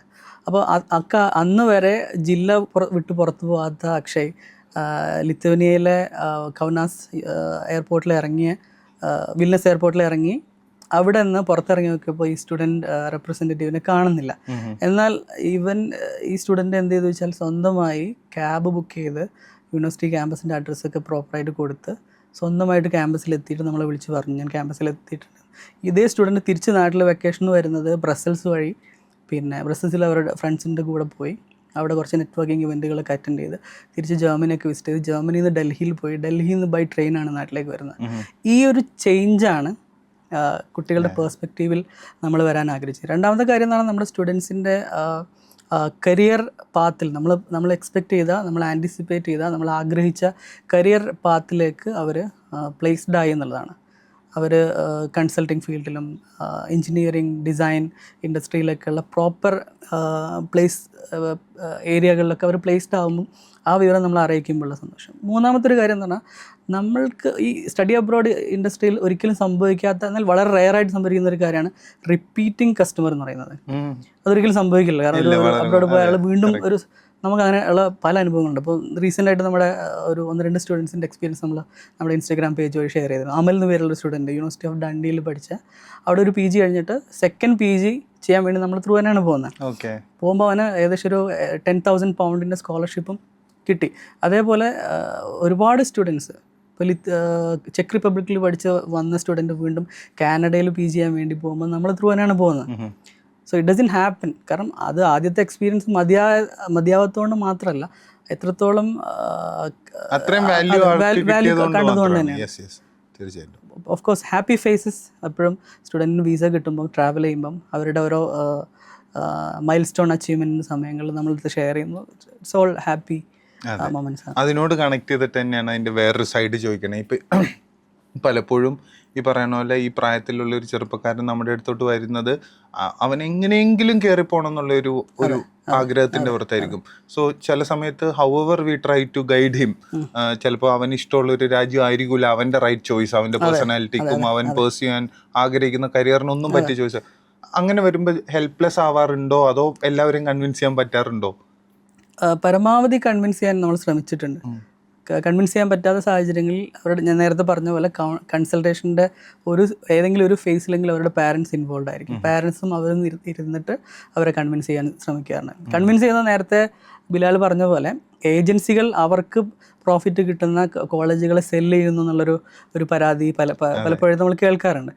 എന്നാൽ നമ്മളുടെ ഒരു രീതി എന്താ വെച്ചാൽ സ്റ്റുഡൻറ്റിൻ്റെ പെർസ്പെക്റ്റീവിൽ അവരുടെ അക്കാഡമിക് ആൻഡ് ഫൈനാൻഷ്യൽ പ്ലാനിങ്ങിനനുസരിച്ചുള്ള റൈറ്റ് യൂണിവേഴ്സിറ്റിയാണ് നമ്മൾ കൊടുക്കുന്നതെന്ന് നമ്മൾക്ക് ബോധ്യം വരുന്ന സാഹചര്യത്തിൽ മാത്രമേ അവർക്ക് ആ ഓപ്ഷൻ കൊടുക്കാറുള്ളൂ. അങ്ങനെ നമ്മൾ അവരുടെ അടുത്ത് റിപ്പീറ്റഡ്ലി പറയുന്ന കാരണം കൊണ്ട് പല സ്റ്റുഡൻസും നമ്മുടെ അടുത്ത് നിന്ന് പോയി മറ്റൊരു ഏജൻസി ത്രൂ പോയിട്ടുണ്ട്. ചില സമയത്ത് അങ്ങനെ ക്ലയൻസിനെ കളയേണ്ട വരും നമ്മൾ. പിന്നീട് അവരത് തിരിച്ചറിഞ്ഞിട്ട് നമ്മുടെ അടുത്ത് ഒരു തരത്തിൽ അല്ലെങ്കിൽ മറ്റൊരു തരത്തിൽ അത് അന്നെടുത്ത തീരുമാനം തെറ്റായിരുന്നു എന്ന് അവരുടെ പാരൻസോ നമ്മുടെ അടുത്ത് പറയുമ്പം ഓക്കെ നമ്മുടെ അടുത്ത ഡിസിഷൻ ആയിരുന്നു കറക്റ്റ് എന്ന് നമുക്ക് ബോധ്യപ്പെടും. നമ്മൾ സ്ന്യൂസ് വഴി ഒരു കുട്ടി പുറത്തേക്ക് കയറിപ്പോയി കഴിഞ്ഞാൽ നമ്മൾ എന്തൊക്കെ സപ്പോർട്ട് അവരെ കൊടുക്കുന്നുണ്ട്, അവരെ നമ്മൾ ലൂപ്പിൽ നിർത്താറുണ്ടോ, നമ്മുടെ സപ്പോർട്ട് ഏതെല്ലാം രീതിയിൽ അവർക്ക് പ്രൊവൈഡ് ചെയ്യാറുണ്ട്? ഞാൻ നേരത്തെ പറഞ്ഞല്ലോ, ഒരു കരിയർ ജേർണിയുടെ ഒരു ഇമ്പോർട്ടൻറ്റ് സ്റ്റേജിലാണ് നമ്മൾ അവരുടെ കൗൺസിലിംഗ് സെഷൻ മുതൽ അവരുടെ കൂടെ നിൽക്കുന്നത്.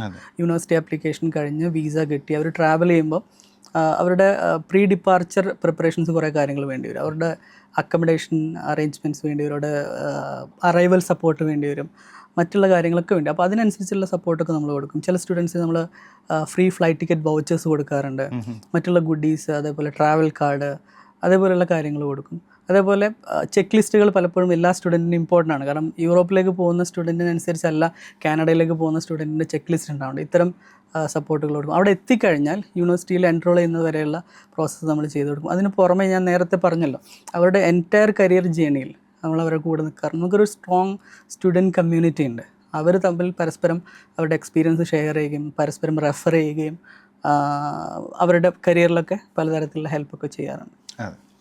ബാസിത്തിന് അറിയാവുന്ന കാര്യമാണ്, ഇന്ന് ഏറ്റവും കൂടുതൽ ആഡ് സ്പെൻഡ് നടക്കുന്ന ഇൻഡസ്ട്രിയാണ് സ്റ്റഡി അബ്രോഡ്. അപ്പോൾ ഒരു മാതാപിതാക്കളെ സംബന്ധിച്ചിടത്തോളം, കുട്ടിയെ സംബന്ധിച്ചിടത്തോളം ഈ ഇത്രയും കോമ്പറ്റീറ്റേഴ്സ് വന്നിരുന്നിട്ട് ആളുടെ കൺമുന്നിലാണല്ലോ.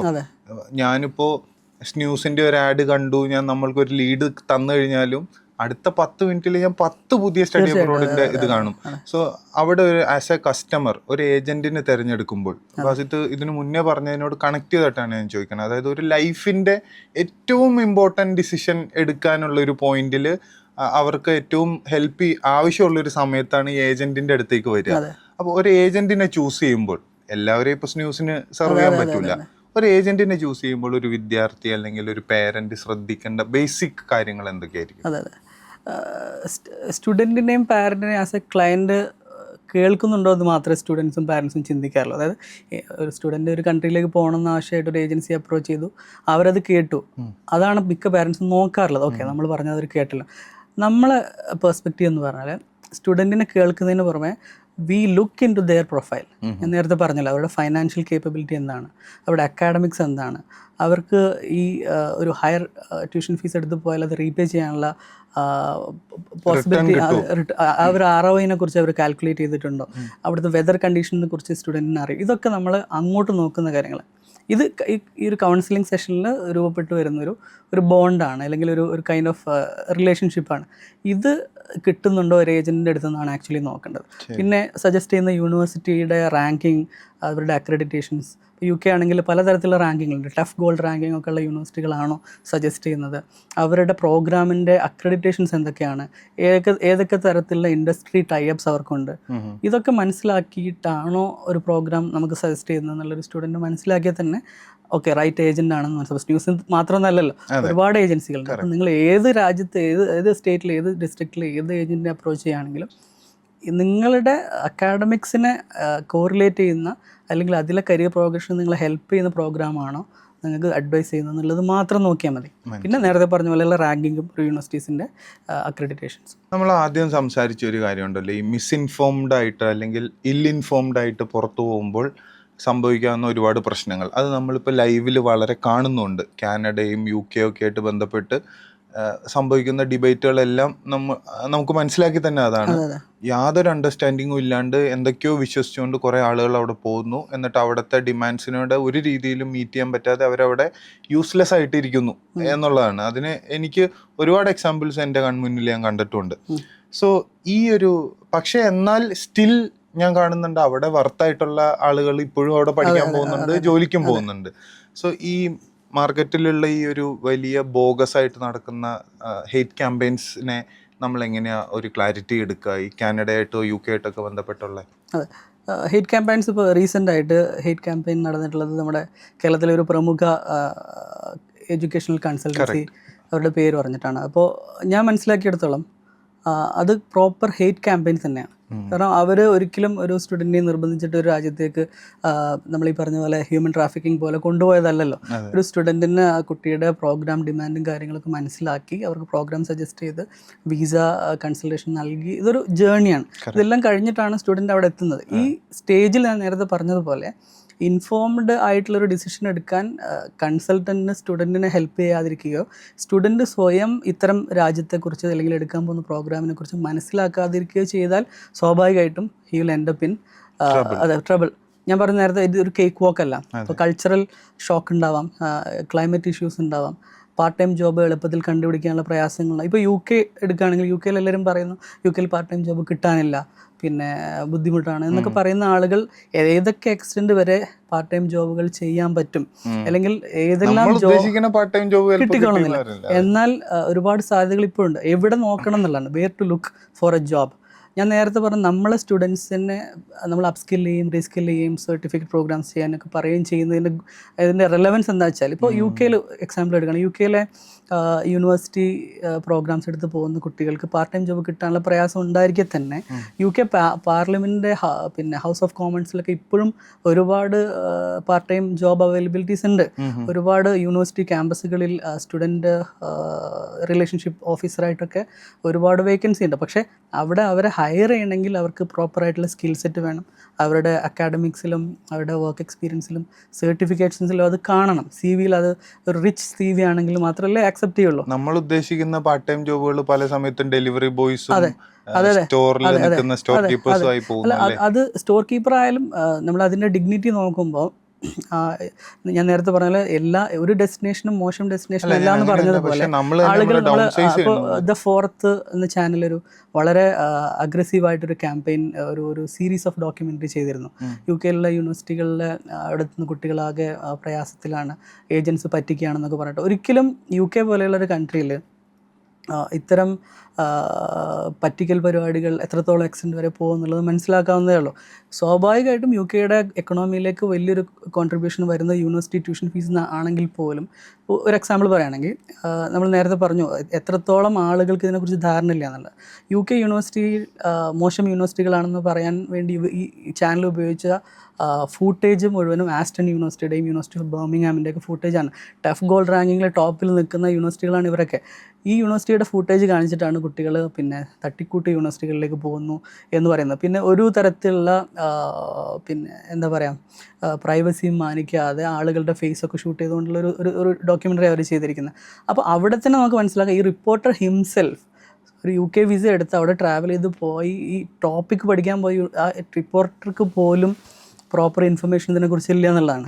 നമ്മൾ പിന്നെ ബുഗാറ്റി വേറോൺ ആണ് ഏറ്റവും ഫാസ്റ്റസ്റ്റ് കാർ എന്ന് പറയുമ്പോൾ ചെറിയ കുട്ടികൾ നമ്മളോട് പറഞ്ഞൊരു കോനിഗ്സെഗിൻ്റെ പിന്നെ കാറാണ് ഏറ്റവും ഫാസ്റ്റസ്റ്റ് കാർ എന്നുള്ള. ഇതുപോലെ യങ് ജനറേഷൻ വളരെ ഇൻഫോംഡ് ആണ്, അവരിതിനെക്കുറിച്ച് റിസർച്ച് ചെയ്ത കുട്ടികളാണ്. ഇവരോട് നമ്മളൊരു അമ്മാവൻ സിൻഡ്രോം പോലെ ഗഫൂർ ക ദോസ്ത് എന്ന് പറഞ്ഞവരെ പിന്നെ കൊണ്ടുപോയിട്ടിട്ട് അത് കാണുന്നതാണ് ദുബായ് എന്ന് പറയുന്നത് പോലെയാണ് ഏജൻസികൾ സ്റ്റുഡൻസിനെ UK കൊണ്ടുപോയത് എന്ന് പറഞ്ഞ് വിശ്വസിപ്പിക്കുമ്പോൾ അതിൽ ഈ തരത്തിലുള്ളൊരു എന്താ പറയുക റെപ്രസെൻറ്റേഷനായിട്ടാണ് എനിക്കതിനെ കാണാൻ പറ്റിയത്. കാരണം സ്റ്റുഡൻറ്റിനും ഏജൻറ്റിനും സ്വാഭാവികമായിട്ടും ഈ ഒരു പ്രോസസ്സിൽ വലിയ പങ്കുണ്ട്, ഇതെന്താണെന്ന് പറഞ്ഞു കൊടുക്കുന്നില്ല. അപ്പോൾ അത് തിരിച്ചറിയാൻ സ്റ്റുഡൻസ് തയ്യാറാവണമെന്നുള്ളതാണ്, പാരൻസ് തയ്യാറാവണം. പോകുന്ന രാജ്യത്തെക്കുറിച്ച്, അവിടുത്തെ യൂണിവേഴ്സിറ്റിയെക്കുറിച്ച്, അവിടുത്തെ കൾച്ചറൽ ഡിഫറൻസസിനെ കുറിച്ച്, അവിടുത്തെ ലാംഗ്വേജിനെ കുറിച്ച്, അവിടുത്തെ ഫുഡ് ഹാബിറ്റ്സിനെ കുറിച്ച് ഒക്കെ മനസ്സിലാക്കിയാൽ തീരാവുന്നതേ ഉള്ളൂ ഈ പ്രശ്നങ്ങളൊക്കെ. ഞാൻ ഒരു ഇടുക്കിക്കാരനാണ്. എൻ്റെ വീട് ശാന്തമ്പാറ എന്ന് പറയുന്ന ഒരു സ്ഥലത്താണ്. അപ്പോൾ അവിടെയും കോട്ടയത്തും ഒക്കെയുള്ള ഒരുപാട് കുട്ടികൾ ഇങ്ങനെ പുറത്തേക്ക് പഠിക്കാൻ വേണ്ടി കയറി പോകുന്നുണ്ട്. ഞാൻ കണ്ട അതിലൊരു എൻ്റെ കൺസേൺ എന്താണെന്ന് പറയാം, അതായത് പല ആളുകളും കർഷകരാണ്, അവർ ലോൺ എടുത്തിട്ടാണ് കുട്ടികളെ പുറത്തേക്ക് പഠിക്കാൻ അയക്കുന്നത്. അവിടെയും ഈ റിട്ടേൺ ഓൺ ഇൻവെസ്റ്റ്മെൻറ്റ് എന്നുള്ളൊരു കാര്യം, നമ്മൾ എന്ത് ചിലവാകുന്നു ഇത് തിരിച്ചടയ്ക്കാനുള്ള വകുപ്പ് അവിടെ നിന്ന് കിട്ടുമോ, ഞാനിത് പഠിച്ചാൽ ആ രീതിയിലുള്ള സാലറി ഉള്ളൊരു ജോലി എനിക്ക് കിട്ടുമോ, അതല്ല ഇത് ജസ്റ്റ് ഒരു ഭാഗ്യക്കളിയാണോ, ഞാൻ പോയിട്ട് അച്ഛൻ എൻ്റെ ലോൺ അടച്ച് തീർക്കണ വരുമോ. ഇത് ഞാൻ ഒരുപാട് എൻ്റെ നാട്ടിലും ഈ കോട്ടയം പോലെയുള്ള സ്ഥലങ്ങളിൽ ഞാൻ കണ്ടിട്ടുണ്ട്. ബാസിത്തിൻ്റെ ഒരു എക്സ്പീരിയൻസിൽ ഒരു പ്രോപ്പർ കരിയർ ഡിസിഷൻ എന്താ പോകുന്നതിനോട് നമുക്ക് ആർക്കും പോകണം എന്ന് തന്നെയാണ് എല്ലാവരുടെയും ആഗ്രഹം. ഒരു പേരൻറ്റും എൻ്റെ മകൻ പുറത്ത് പോകണ്ടെന്ന് ആഗ്രഹിക്കുന്നവരില്ല. പക്ഷെ വാട്ട് ഹാപ്പൻസ് ആഫ്റ്റർ ദാറ്റ് എന്നുള്ളിടത്താണ് കൺസേൺ. അപ്പം എങ്ങനെയാണ് ഒരാൾ എനിക്ക് പറ്റിയ എൻ്റെ ഫിനാൻഷ്യൽ പ്രൊഫൈലിൽ നിന്നുകൊണ്ട് എനിക്ക് പറ്റിയ കോഴ്സ് ഏതാണ്, കരിയർ ആണെന്നുള്ള ഏതാണ്, അതിന് എനിക്ക് എന്തൊക്കെ സഹായങ്ങൾ, സ്കോളർഷിപ്സ്, ഫണ്ട്സ്, സ്റ്റൈപ്പൻസ് എന്തെല്ലാം കിട്ടും എന്ന് ഒരാൾ പഠിക്കാൻ ഏതെല്ലാം രീതികളാണ് എടുക്കേണ്ടതെന്ന് പറയാം. ഇതിൽ 2 രൂപത്തിൽ ഇതിനെ അപ്രോച്ച് ചെയ്യാം. അതായത് ഫോൾസ് പ്രോമിസസ് ഏജൻസികളുടെ സൈഡിൽ നിന്ന് വരുന്നുണ്ടെങ്കിൽ, അതായത് നിങ്ങൾക്ക് അവിടെ പോയിട്ട് പാർട്ട് ടൈം വർക്ക് ചെയ്തിട്ട് തന്നെ ഈ ഫീസ് മുഴുവനും റീപേ ചെയ്യാം, അതല്ലെങ്കിൽ നിങ്ങൾക്ക് അവിടെ ഇത്രയും കോടികൾ വാരാം തുടങ്ങിയ ഫോൾസ് പ്രോമിസസ് കേട്ടിട്ട് ഒരിക്കലും എന്ത് ചെയ്യാൻ പാടില്ല, ഹയർ സ്റ്റഡീസ് അബ്രോഡ് പ്ലാൻ ചെയ്യാൻ പാടില്ല. ഞാൻ നേരത്തെ പറഞ്ഞ ഒരു കരിയർ ഡിസിഷൻ പോലെ തന്നെ ഇമ്പോർട്ടൻ്റ് ആണ് ഫൈനാൻഷ്യൽ ഡിസിഷനും. ഇതിൽ ROI എന്ന് പറയുന്നത് എപ്പോഴും ഫൈനാൻഷ്യൽ റിട്ടേൺസ് മാത്രമായിക്കൊള്ളുന്നില്ല. കരിയറിലെ ഒരു പ്രോപ്പർ പൊസിഷനിങ് ആയിരിക്കാം, അതല്ലെങ്കിൽ പ്രോപ്പർ നെറ്റ്വർക്കിങ്ങിനുള്ള ഓപ്പർച്യൂണിറ്റീസ് ആയിരിക്കും. ഇതെല്ലാം മുന്നിൽ കണ്ടുകൊണ്ട് ഇപ്പോൾ നമ്മളെപ്പോഴും സ്റ്റുഡൻസിനോട് പറയാറുള്ളത്, ഇപ്പോൾ സ്റ്റുഡൻറ്റ് വിസ ആപ്ലിക്കേഷൻ നടത്തുന്ന സമയത്ത് ഒരു ഫണ്ട് ബാങ്ക് അക്കൗണ്ടിൽ കാണിക്കണം. The source of financial resource എന്താണ് എന്ന് വിസ ഓഫീസറെ ബോധ്യപ്പെടുത്തും. ആ എമൗണ്ട് എന്തിനാണ് കാണിക്കുന്നത് വെച്ചാൽ ഈ സ്റ്റുഡൻറ്റ് അവിടെ പഠിക്കുന്ന സമയത്തുള്ള ലിവിങ് എക്സ്പെൻസും മറ്റ് ചിലവുകൾ മീറ്റ് ചെയ്യാനുള്ള പൈസ സ്റ്റുഡൻറ്റിൻ്റെ അക്കൗണ്ടിൽ ഉണ്ടെന്ന് പ്രൂവ് ചെയ്യാൻ വേണ്ടിയിട്ടാണ്. അപ്പോൾ അത് താൽക്കാലിക ഡോക്യുമെൻറ്റേഷന് വേണ്ടി മാത്രം കാണിക്കാതെ അറ്റ്ലീസ്റ്റ് ഒരു 3 to 4 monthsലേക്കുള്ള ലിവിങ് എക്സ്പെൻസ് അടക്കം ട്യൂഷൻ ഫീസിൻ്റെ കൂടെ പ്ലാൻ ചെയ്താലേ ഒരു പ്രോപ്പർ പീസ് ഓഫ് മൈൻഡിൽ സ്റ്റുഡൻറ്റിന് എന്ത് ചെയ്യാൻ പറ്റുള്ളൂ, ഇതിനെ കാണാൻ പറ്റുള്ളൂ, ഇതിന് മുന്നോട്ട് കൊണ്ടുപോകാൻ പറ്റുന്നതാണ് നമ്മൾ മനസ്സിലാക്കാറുള്ളതും പാരൻസിൻ്റെ അടുത്ത് പറയാറുള്ളതും. അതേസമയം ഫോൾസ് പ്രോമിസിലൂടെ അവർക്ക് നിങ്ങൾക്ക് ഇത്ര ROI കിട്ടും എന്നുള്ളത് തെറ്റിദ്ധരിപ്പിക്കുകയാണെങ്കിൽ അതിൽ വലിയ പ്രശ്നങ്ങളുണ്ട്. വേറൊരു കാര്യം എന്ന് പറഞ്ഞാൽ ROI എന്നുള്ളത് എപ്പോഴും ട്യൂഷൻ ഫീസിനെ മാത്രം കോറിലേറ്റ് ചെയ്തിട്ട് കൊണ്ടുപോകാൻ പറ്റില്ല. അപ്പോൾ നമ്മൾ ഒരു ഇത്ര ലാക്സ് ഇൻവെസ്റ്റ് ചെയ്താൽ ഇത്ര കിട്ടും. അപ്പോൾ അതിൻ്റെ കൂടെ തന്നെ ഞാൻ നേരത്തെ പറഞ്ഞു, Columbia business school, Wharton, INSEAD, HEC Paris പോലെയുള്ള ടോപ്പ് റാങ്ക്ഡ് യൂണിവേഴ്സിറ്റിയിൽ MBA എടുക്കാനോ അല്ലെങ്കിൽ MIT പോലെ ഓക്സ്ഫോർഡ് പോലെയുള്ള നല്ല യൂണിവേഴ്സിറ്റികളിലേക്ക് നല്ല പ്രോഗ്രാമുകൾക്ക് പോകാനോ 40 lakhs എബോ ട്യൂഷൻ ഫീസ് വരുന്നുണ്ടെങ്കിൽ, ഇപ്പോൾ ഹൈദരാബാദിലും കേരളത്തിന് പുറത്തുള്ള സംസ്ഥാനങ്ങളിൽ അമേരിക്ക, US-ഉം കാനഡയും UK ഒക്കെ സ്റ്റഡി അബ്രോഡ് പ്ലാൻ ചെയ്യുന്ന കുട്ടികളുടെ പാരൻസ് നേരത്തെ പറഞ്ഞ കർഷകരാണെങ്കിൽ പോലും അവർ ഏകദേശം student under graduate degree start ചെയ്യുന്ന സമയം മുതൽ തന്നെ ഈ കാര്യത്തിലേക്കുള്ള സേവിങ്സും ലോൺ ആപ്ലിക്കേഷൻസും ഒക്കെ മൂവ് ചെയ്തിട്ടുണ്ടാവും. അതിന് വേണ്ട അക്കാഡമിക് പ്ലാനിങ്ങും GMAT, GRE പോലെയുള്ള പ്രിപ്പറേഷൻസും സ്റ്റുഡൻറ്റും നടത്തിയിട്ടുണ്ടാവും. അതിനുശേഷം ഒരു പ്രോപ്പർ ടൈമിൽ ആപ്ലിക്കേഷൻ മൂവ് ചെയ്ത് സ്റ്റുഡൻറ്റ് പോയി കഴിഞ്ഞാലും ഈ പാരൻറ്റിന് കൃത്യമായ കണക്കുകൂട്ടലുകളുണ്ട്, സ്റ്റുഡൻറ്റിന് കണക്കുകൂട്ടലുകളുണ്ട്. നല്ലൊരു യൂണിവേഴ്സിറ്റിയിൽ പ്ലേസ്ഡ് ആയൊരു സ്റ്റുഡൻറ്റ് സ്വാഭാവികമായിട്ടും ഞാൻ നേരത്തെ പറഞ്ഞൊരു കണക്ക് പ്രകാരം ഒരു ഏകദേശം ഒരു 90 lakhs-ഓളം ട്യൂഷൻ ഫീസായിട്ട് കൊടുത്താലും 1.5 CR അടുത്തൊക്കെ തിരിച്ച് സാലറി ആയിട്ട് കിട്ടുന്ന കൺസൾട്ടിങ്, ഞാൻ നേരത്തെ പറഞ്ഞല്ലോ KPMG പോലെയുള്ള കമ്പനികളിൽ, മെക്കിൻസിയിലും പിന്നെ ബെയിനിലൊക്കെ കൺസൾട്ടൻ്റായിട്ട് ജോബ് കിട്ടുന്ന പ്ലേസ്ഡ് ആകുന്ന കുട്ടികൾക്ക് നേരത്തെ കിട്ടുന്ന സാലറി ഇതാണ്. അതിന് പുറമെ ഞാൻ നേരത്തെ പറഞ്ഞു BBC-യിലൊക്കെ ഇൻറ്റേൺഷിപ്പിൻ്റെ ഭാഗമായിട്ട് അതേപോലെയുള്ള എക്സ്ചേഞ്ച് സ്റ്റഡിയുടെ ഭാഗമായിട്ടൊക്കെ സ്റ്റുഡൻറ്റിന് എന്ത് ചെയ്യാറുണ്ട്, ധാരാളം ഇൻകം കിട്ടാറുണ്ട്. അപ്പോൾ അങ്ങനെ അക്കാഡമിക്കലി പ്ലാൻ ചെയ്താലും കൂടെയാണ് ഈ തരത്തിലുള്ളൊരു ROI കിട്ടുക. അതല്ലാതെ ഇത്ര ഇൻവെസ്റ്റ് ചെയ്തു, മ്യൂച്വൽ ഫണ്ടിൽ ഇൻവെസ്റ്റ് ചെയ്യുന്ന പോലെ നമുക്കൊരു CAGR അങ്ങനെയൊക്കെയുള്ള കാൽക്കുലേഷൻ നമ്മൾ ഇതിൽ വെക്കാൻ പാടില്ല. മനസ്സിലായി.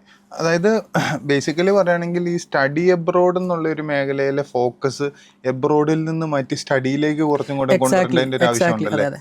അതുകൊണ്ടാണ് നമ്മൾ റീസെൻ്റ് ആയിട്ട് കാണുന്ന ആഡുകൾ കൂടുതലും മൈഗ്രേറ്റ് വിത്ത് യുവർ ഫാമിലി എന്നൊക്കെ പറഞ്ഞിട്ടുള്ളത് കാണുന്നത്. ഓഫ് കോഴ്സ് നമ്മൾ അതിനെ ഡിസ്കറേജ് ചെയ്യുന്നില്ല.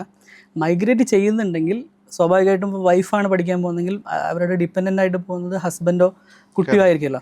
അവരും നേരത്തെ പറഞ്ഞ കൾച്ചറൽ ഷോക്കും വെതർ കണ്ടീഷൻസൊക്കെ ആ ചലഞ്ചസൊക്കെ ഫേസ് ചെയ്യാൻ ഫിസിക്കലി, മെൻ്റലി, ഫൈനാൻഷ്യലി റെഡിയാണെന്നുള്ള ആ സമയത്ത് മാത്രമേ ഇത്തരം ഡിസിഷനിലേക്ക് പോകാവൂ നമ്മൾ പറയാറുള്ളത്.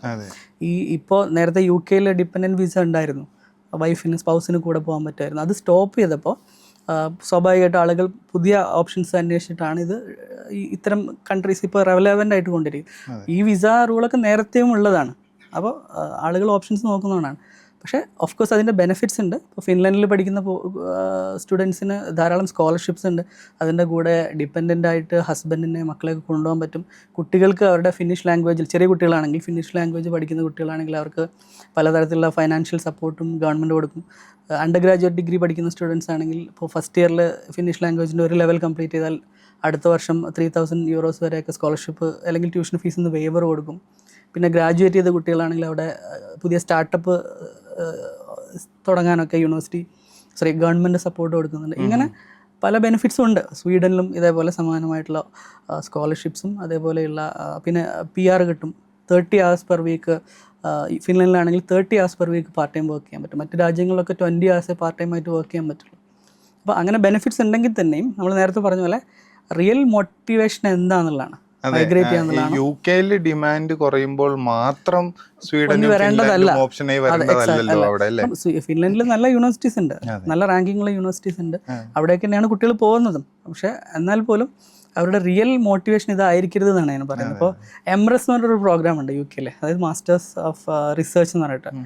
അങ്ങനെയുള്ള ലിമിറ്റഡ് പ്രോഗ്രാമുകളിൽ ഇപ്പോഴും UK-യിൽ എന്ത് ചെയ്യാൻ പറ്റും, ഡിപ്പെൻഡിനെ കൊണ്ടുപോകാൻ പറ്റും. അപ്പോൾ ഇപ്പോൾ ഉള്ള ട്രെൻഡ് എന്ന് വെച്ചാൽ ആളുകൾ എന്ത് ചെയ്യുന്നു, അത്തരം പ്രോഗ്രാമുകൾ എടുത്തു പോകാനുള്ള, കാരണം നല്ലൊരു റിസർച്ച് പ്രപ്പോസലൊക്കെ വെച്ചാൽ ഇത്തരം പ്രോഗ്രാമുകളിലേക്ക് ആക്സെപ്റ്റൻസ് കിട്ടുള്ളൂ. അതില്ലാതെ കിട്ടുന്ന യൂണിവേഴ്സിറ്റീസ് ഉണ്ട്. എന്നാൽ പോലും അപ്പോൾ ഒരു റിയൽ കരിയർ അല്ലെങ്കിൽ അക്കാഡമിക് പ്രോഗ്രഷൻ ആഗ്രഹിക്കുന്ന ഒരു സ്റ്റുഡൻ്റ് ആണെങ്കിൽ ഈ പ്രോഗ്രാംസിന് നേരത്തെയും ഡിമാൻഡ് ഉണ്ടാവേണ്ടതായിരുന്നല്ലോ. പക്ഷേ ഈ ബാസിത്ത് ഇപ്പോൾ ഈ പറഞ്ഞത് വെച്ചിട്ടാണെങ്കിൽ മൈഗ്രേഷൻ സെല്ല് ചെയ്യുന്ന യൂണിവേഴ്സിറ്റീസ് അവിടെ ഒരുപാടുണ്ടല്ലോ അല്ലേ? അവർ സെല്ല് ചെയ്യുന്നത് ഈ മൈഗ്രേഷൻ തന്നെയായിരിക്കും. എന്തെങ്കിലും ഒരു കാറ്റഗറി ഓപ്പൺ ആക്കി കൊടുക്കുക, വരുന്നതിനെ ഭയങ്കര ലിബറൽ ആക്കി കൊടുക്കുക, എങ്ങനെയെങ്കിലും ആൾക്കാരെ കയറ്റിക്കൊണ്ടുവരിക എന്നുള്ള ഒരു സംഭവം രാജ്യത്തിൻ്റെ പോളിസികൾ ഒരു പക്ഷേ അങ്ങനെ ആയിരിക്കാം. എന്നാൽ പോലും ഈ പർട്ടിക്കുലർ റൂൾസ് ഒക്കെ നേരത്തെയും ഉണ്ട് എന്നുള്ളതാണ്. അല്ലാതെ ഈ വിസ സ്റ്റോപ്പ് ചെയ്തപ്പോൾ മറ്റൊരു വിസ ഓപ്പൺ ആക്കി എന്നുള്ളത് ആളുകൾ അതിനങ്ങനെ പെർസീവ് ചെയ്യുന്നു എന്നുള്ളതാണ്. അതായത് ഇപ്പോൾ എന്താ പറയുക, ഡിപ്ലോമാറ്റിക് ടെൻഷൻസ് ഉണ്ടാകുന്ന സമയത്ത് സ്വാഭാവികമായിട്ട് ഇപ്പോൾ കാനഡ ഇന്ത്യ ആയിട്ടുള്ള ഡിപ്ലോമാറ്റിക് ടെൻഷൻ്റെ ഭാഗമായിട്ട് കാനഡയിലേക്കുള്ള സ്റ്റുഡൻസിൻ്റെ മൂവ്മെൻറ്റ് കുറയുമ്പോൾ സ്വാഭാവികമായിട്ടും സ്റ്റുഡൻസ് തന്നെയാണ് മറ്റ് കൺട്രീസ് ഓപ്ഷൻസ് നോക്കുന്നത്. അതേപോലെ പോളിസി ചേഞ്ചസിൻ്റെ ഭാഗമായിട്ട് നേരത്തെ UK-യിൽ dependent visa post study work visa ഉണ്ടായിരുന്നില്ല.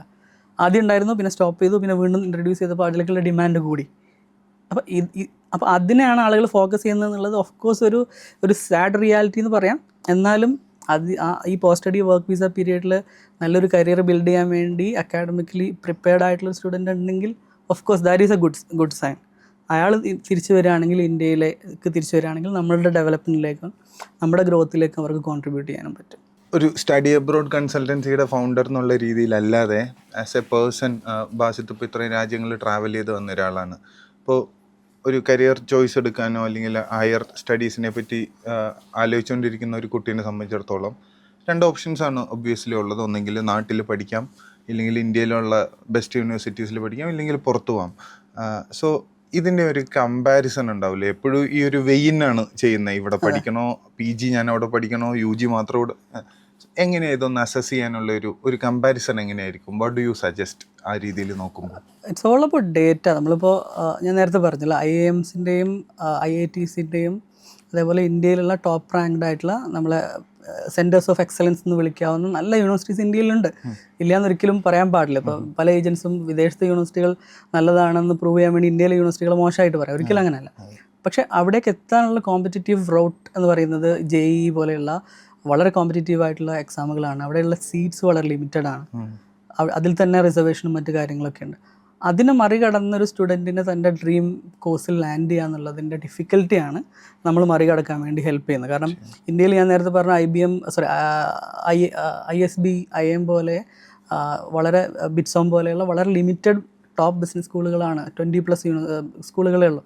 എങ്കിൽ വിദേശത്ത് അതിനേക്കാളും കൂടുതൽ സാധ്യതകളുണ്ട്, സ്കൂളുകളുണ്ട്, പലതരത്തിൽ സ്പെഷ്യലൈസ് ചെയ്തിട്ടുള്ള സ്കൂളുകളുണ്ട്. അവിടേക്ക് സ്റ്റുഡൻറ്റിന് എന്ത് ചെയ്യാൻ പറ്റും, പ്ലാനിങ് നടത്താൻ പറ്റും എന്നുള്ളതാണ്. അപ്പോൾ അങ്ങനെ ഒരു കമ്പാരിസൺ ലൈക്ക് നമ്പർ വൈസ് പറയുമ്പം സപ്ലൈ ആൻഡ് ഡിമാൻഡ് എന്നുള്ളൊരു തിയറി വെച്ച് പറയുകയാണെങ്കിൽ മാത്രമേ നമ്മളതിനെ ജസ്റ്റിഫൈ ചെയ്യാൻ പറ്റൂ. അതല്ലാതെ ഒരിക്കലും. പിന്നെ ROI ഓഫ് കോഴ്സ് നമ്മൾ നേരത്തെ പറഞ്ഞ പോലെ ഇന്ത്യൻ ജോബ് മാർക്കറ്റിൽ ഉള്ള എംപ്ലോയബിലിറ്റി നമ്മൾ നേരത്തെ പറഞ്ഞ നമ്മുടെ പോപ്പുലേഷനെയും ഇതിനൊക്കെ കോറിലേറ്റ് ചെയ്തിരിക്കും.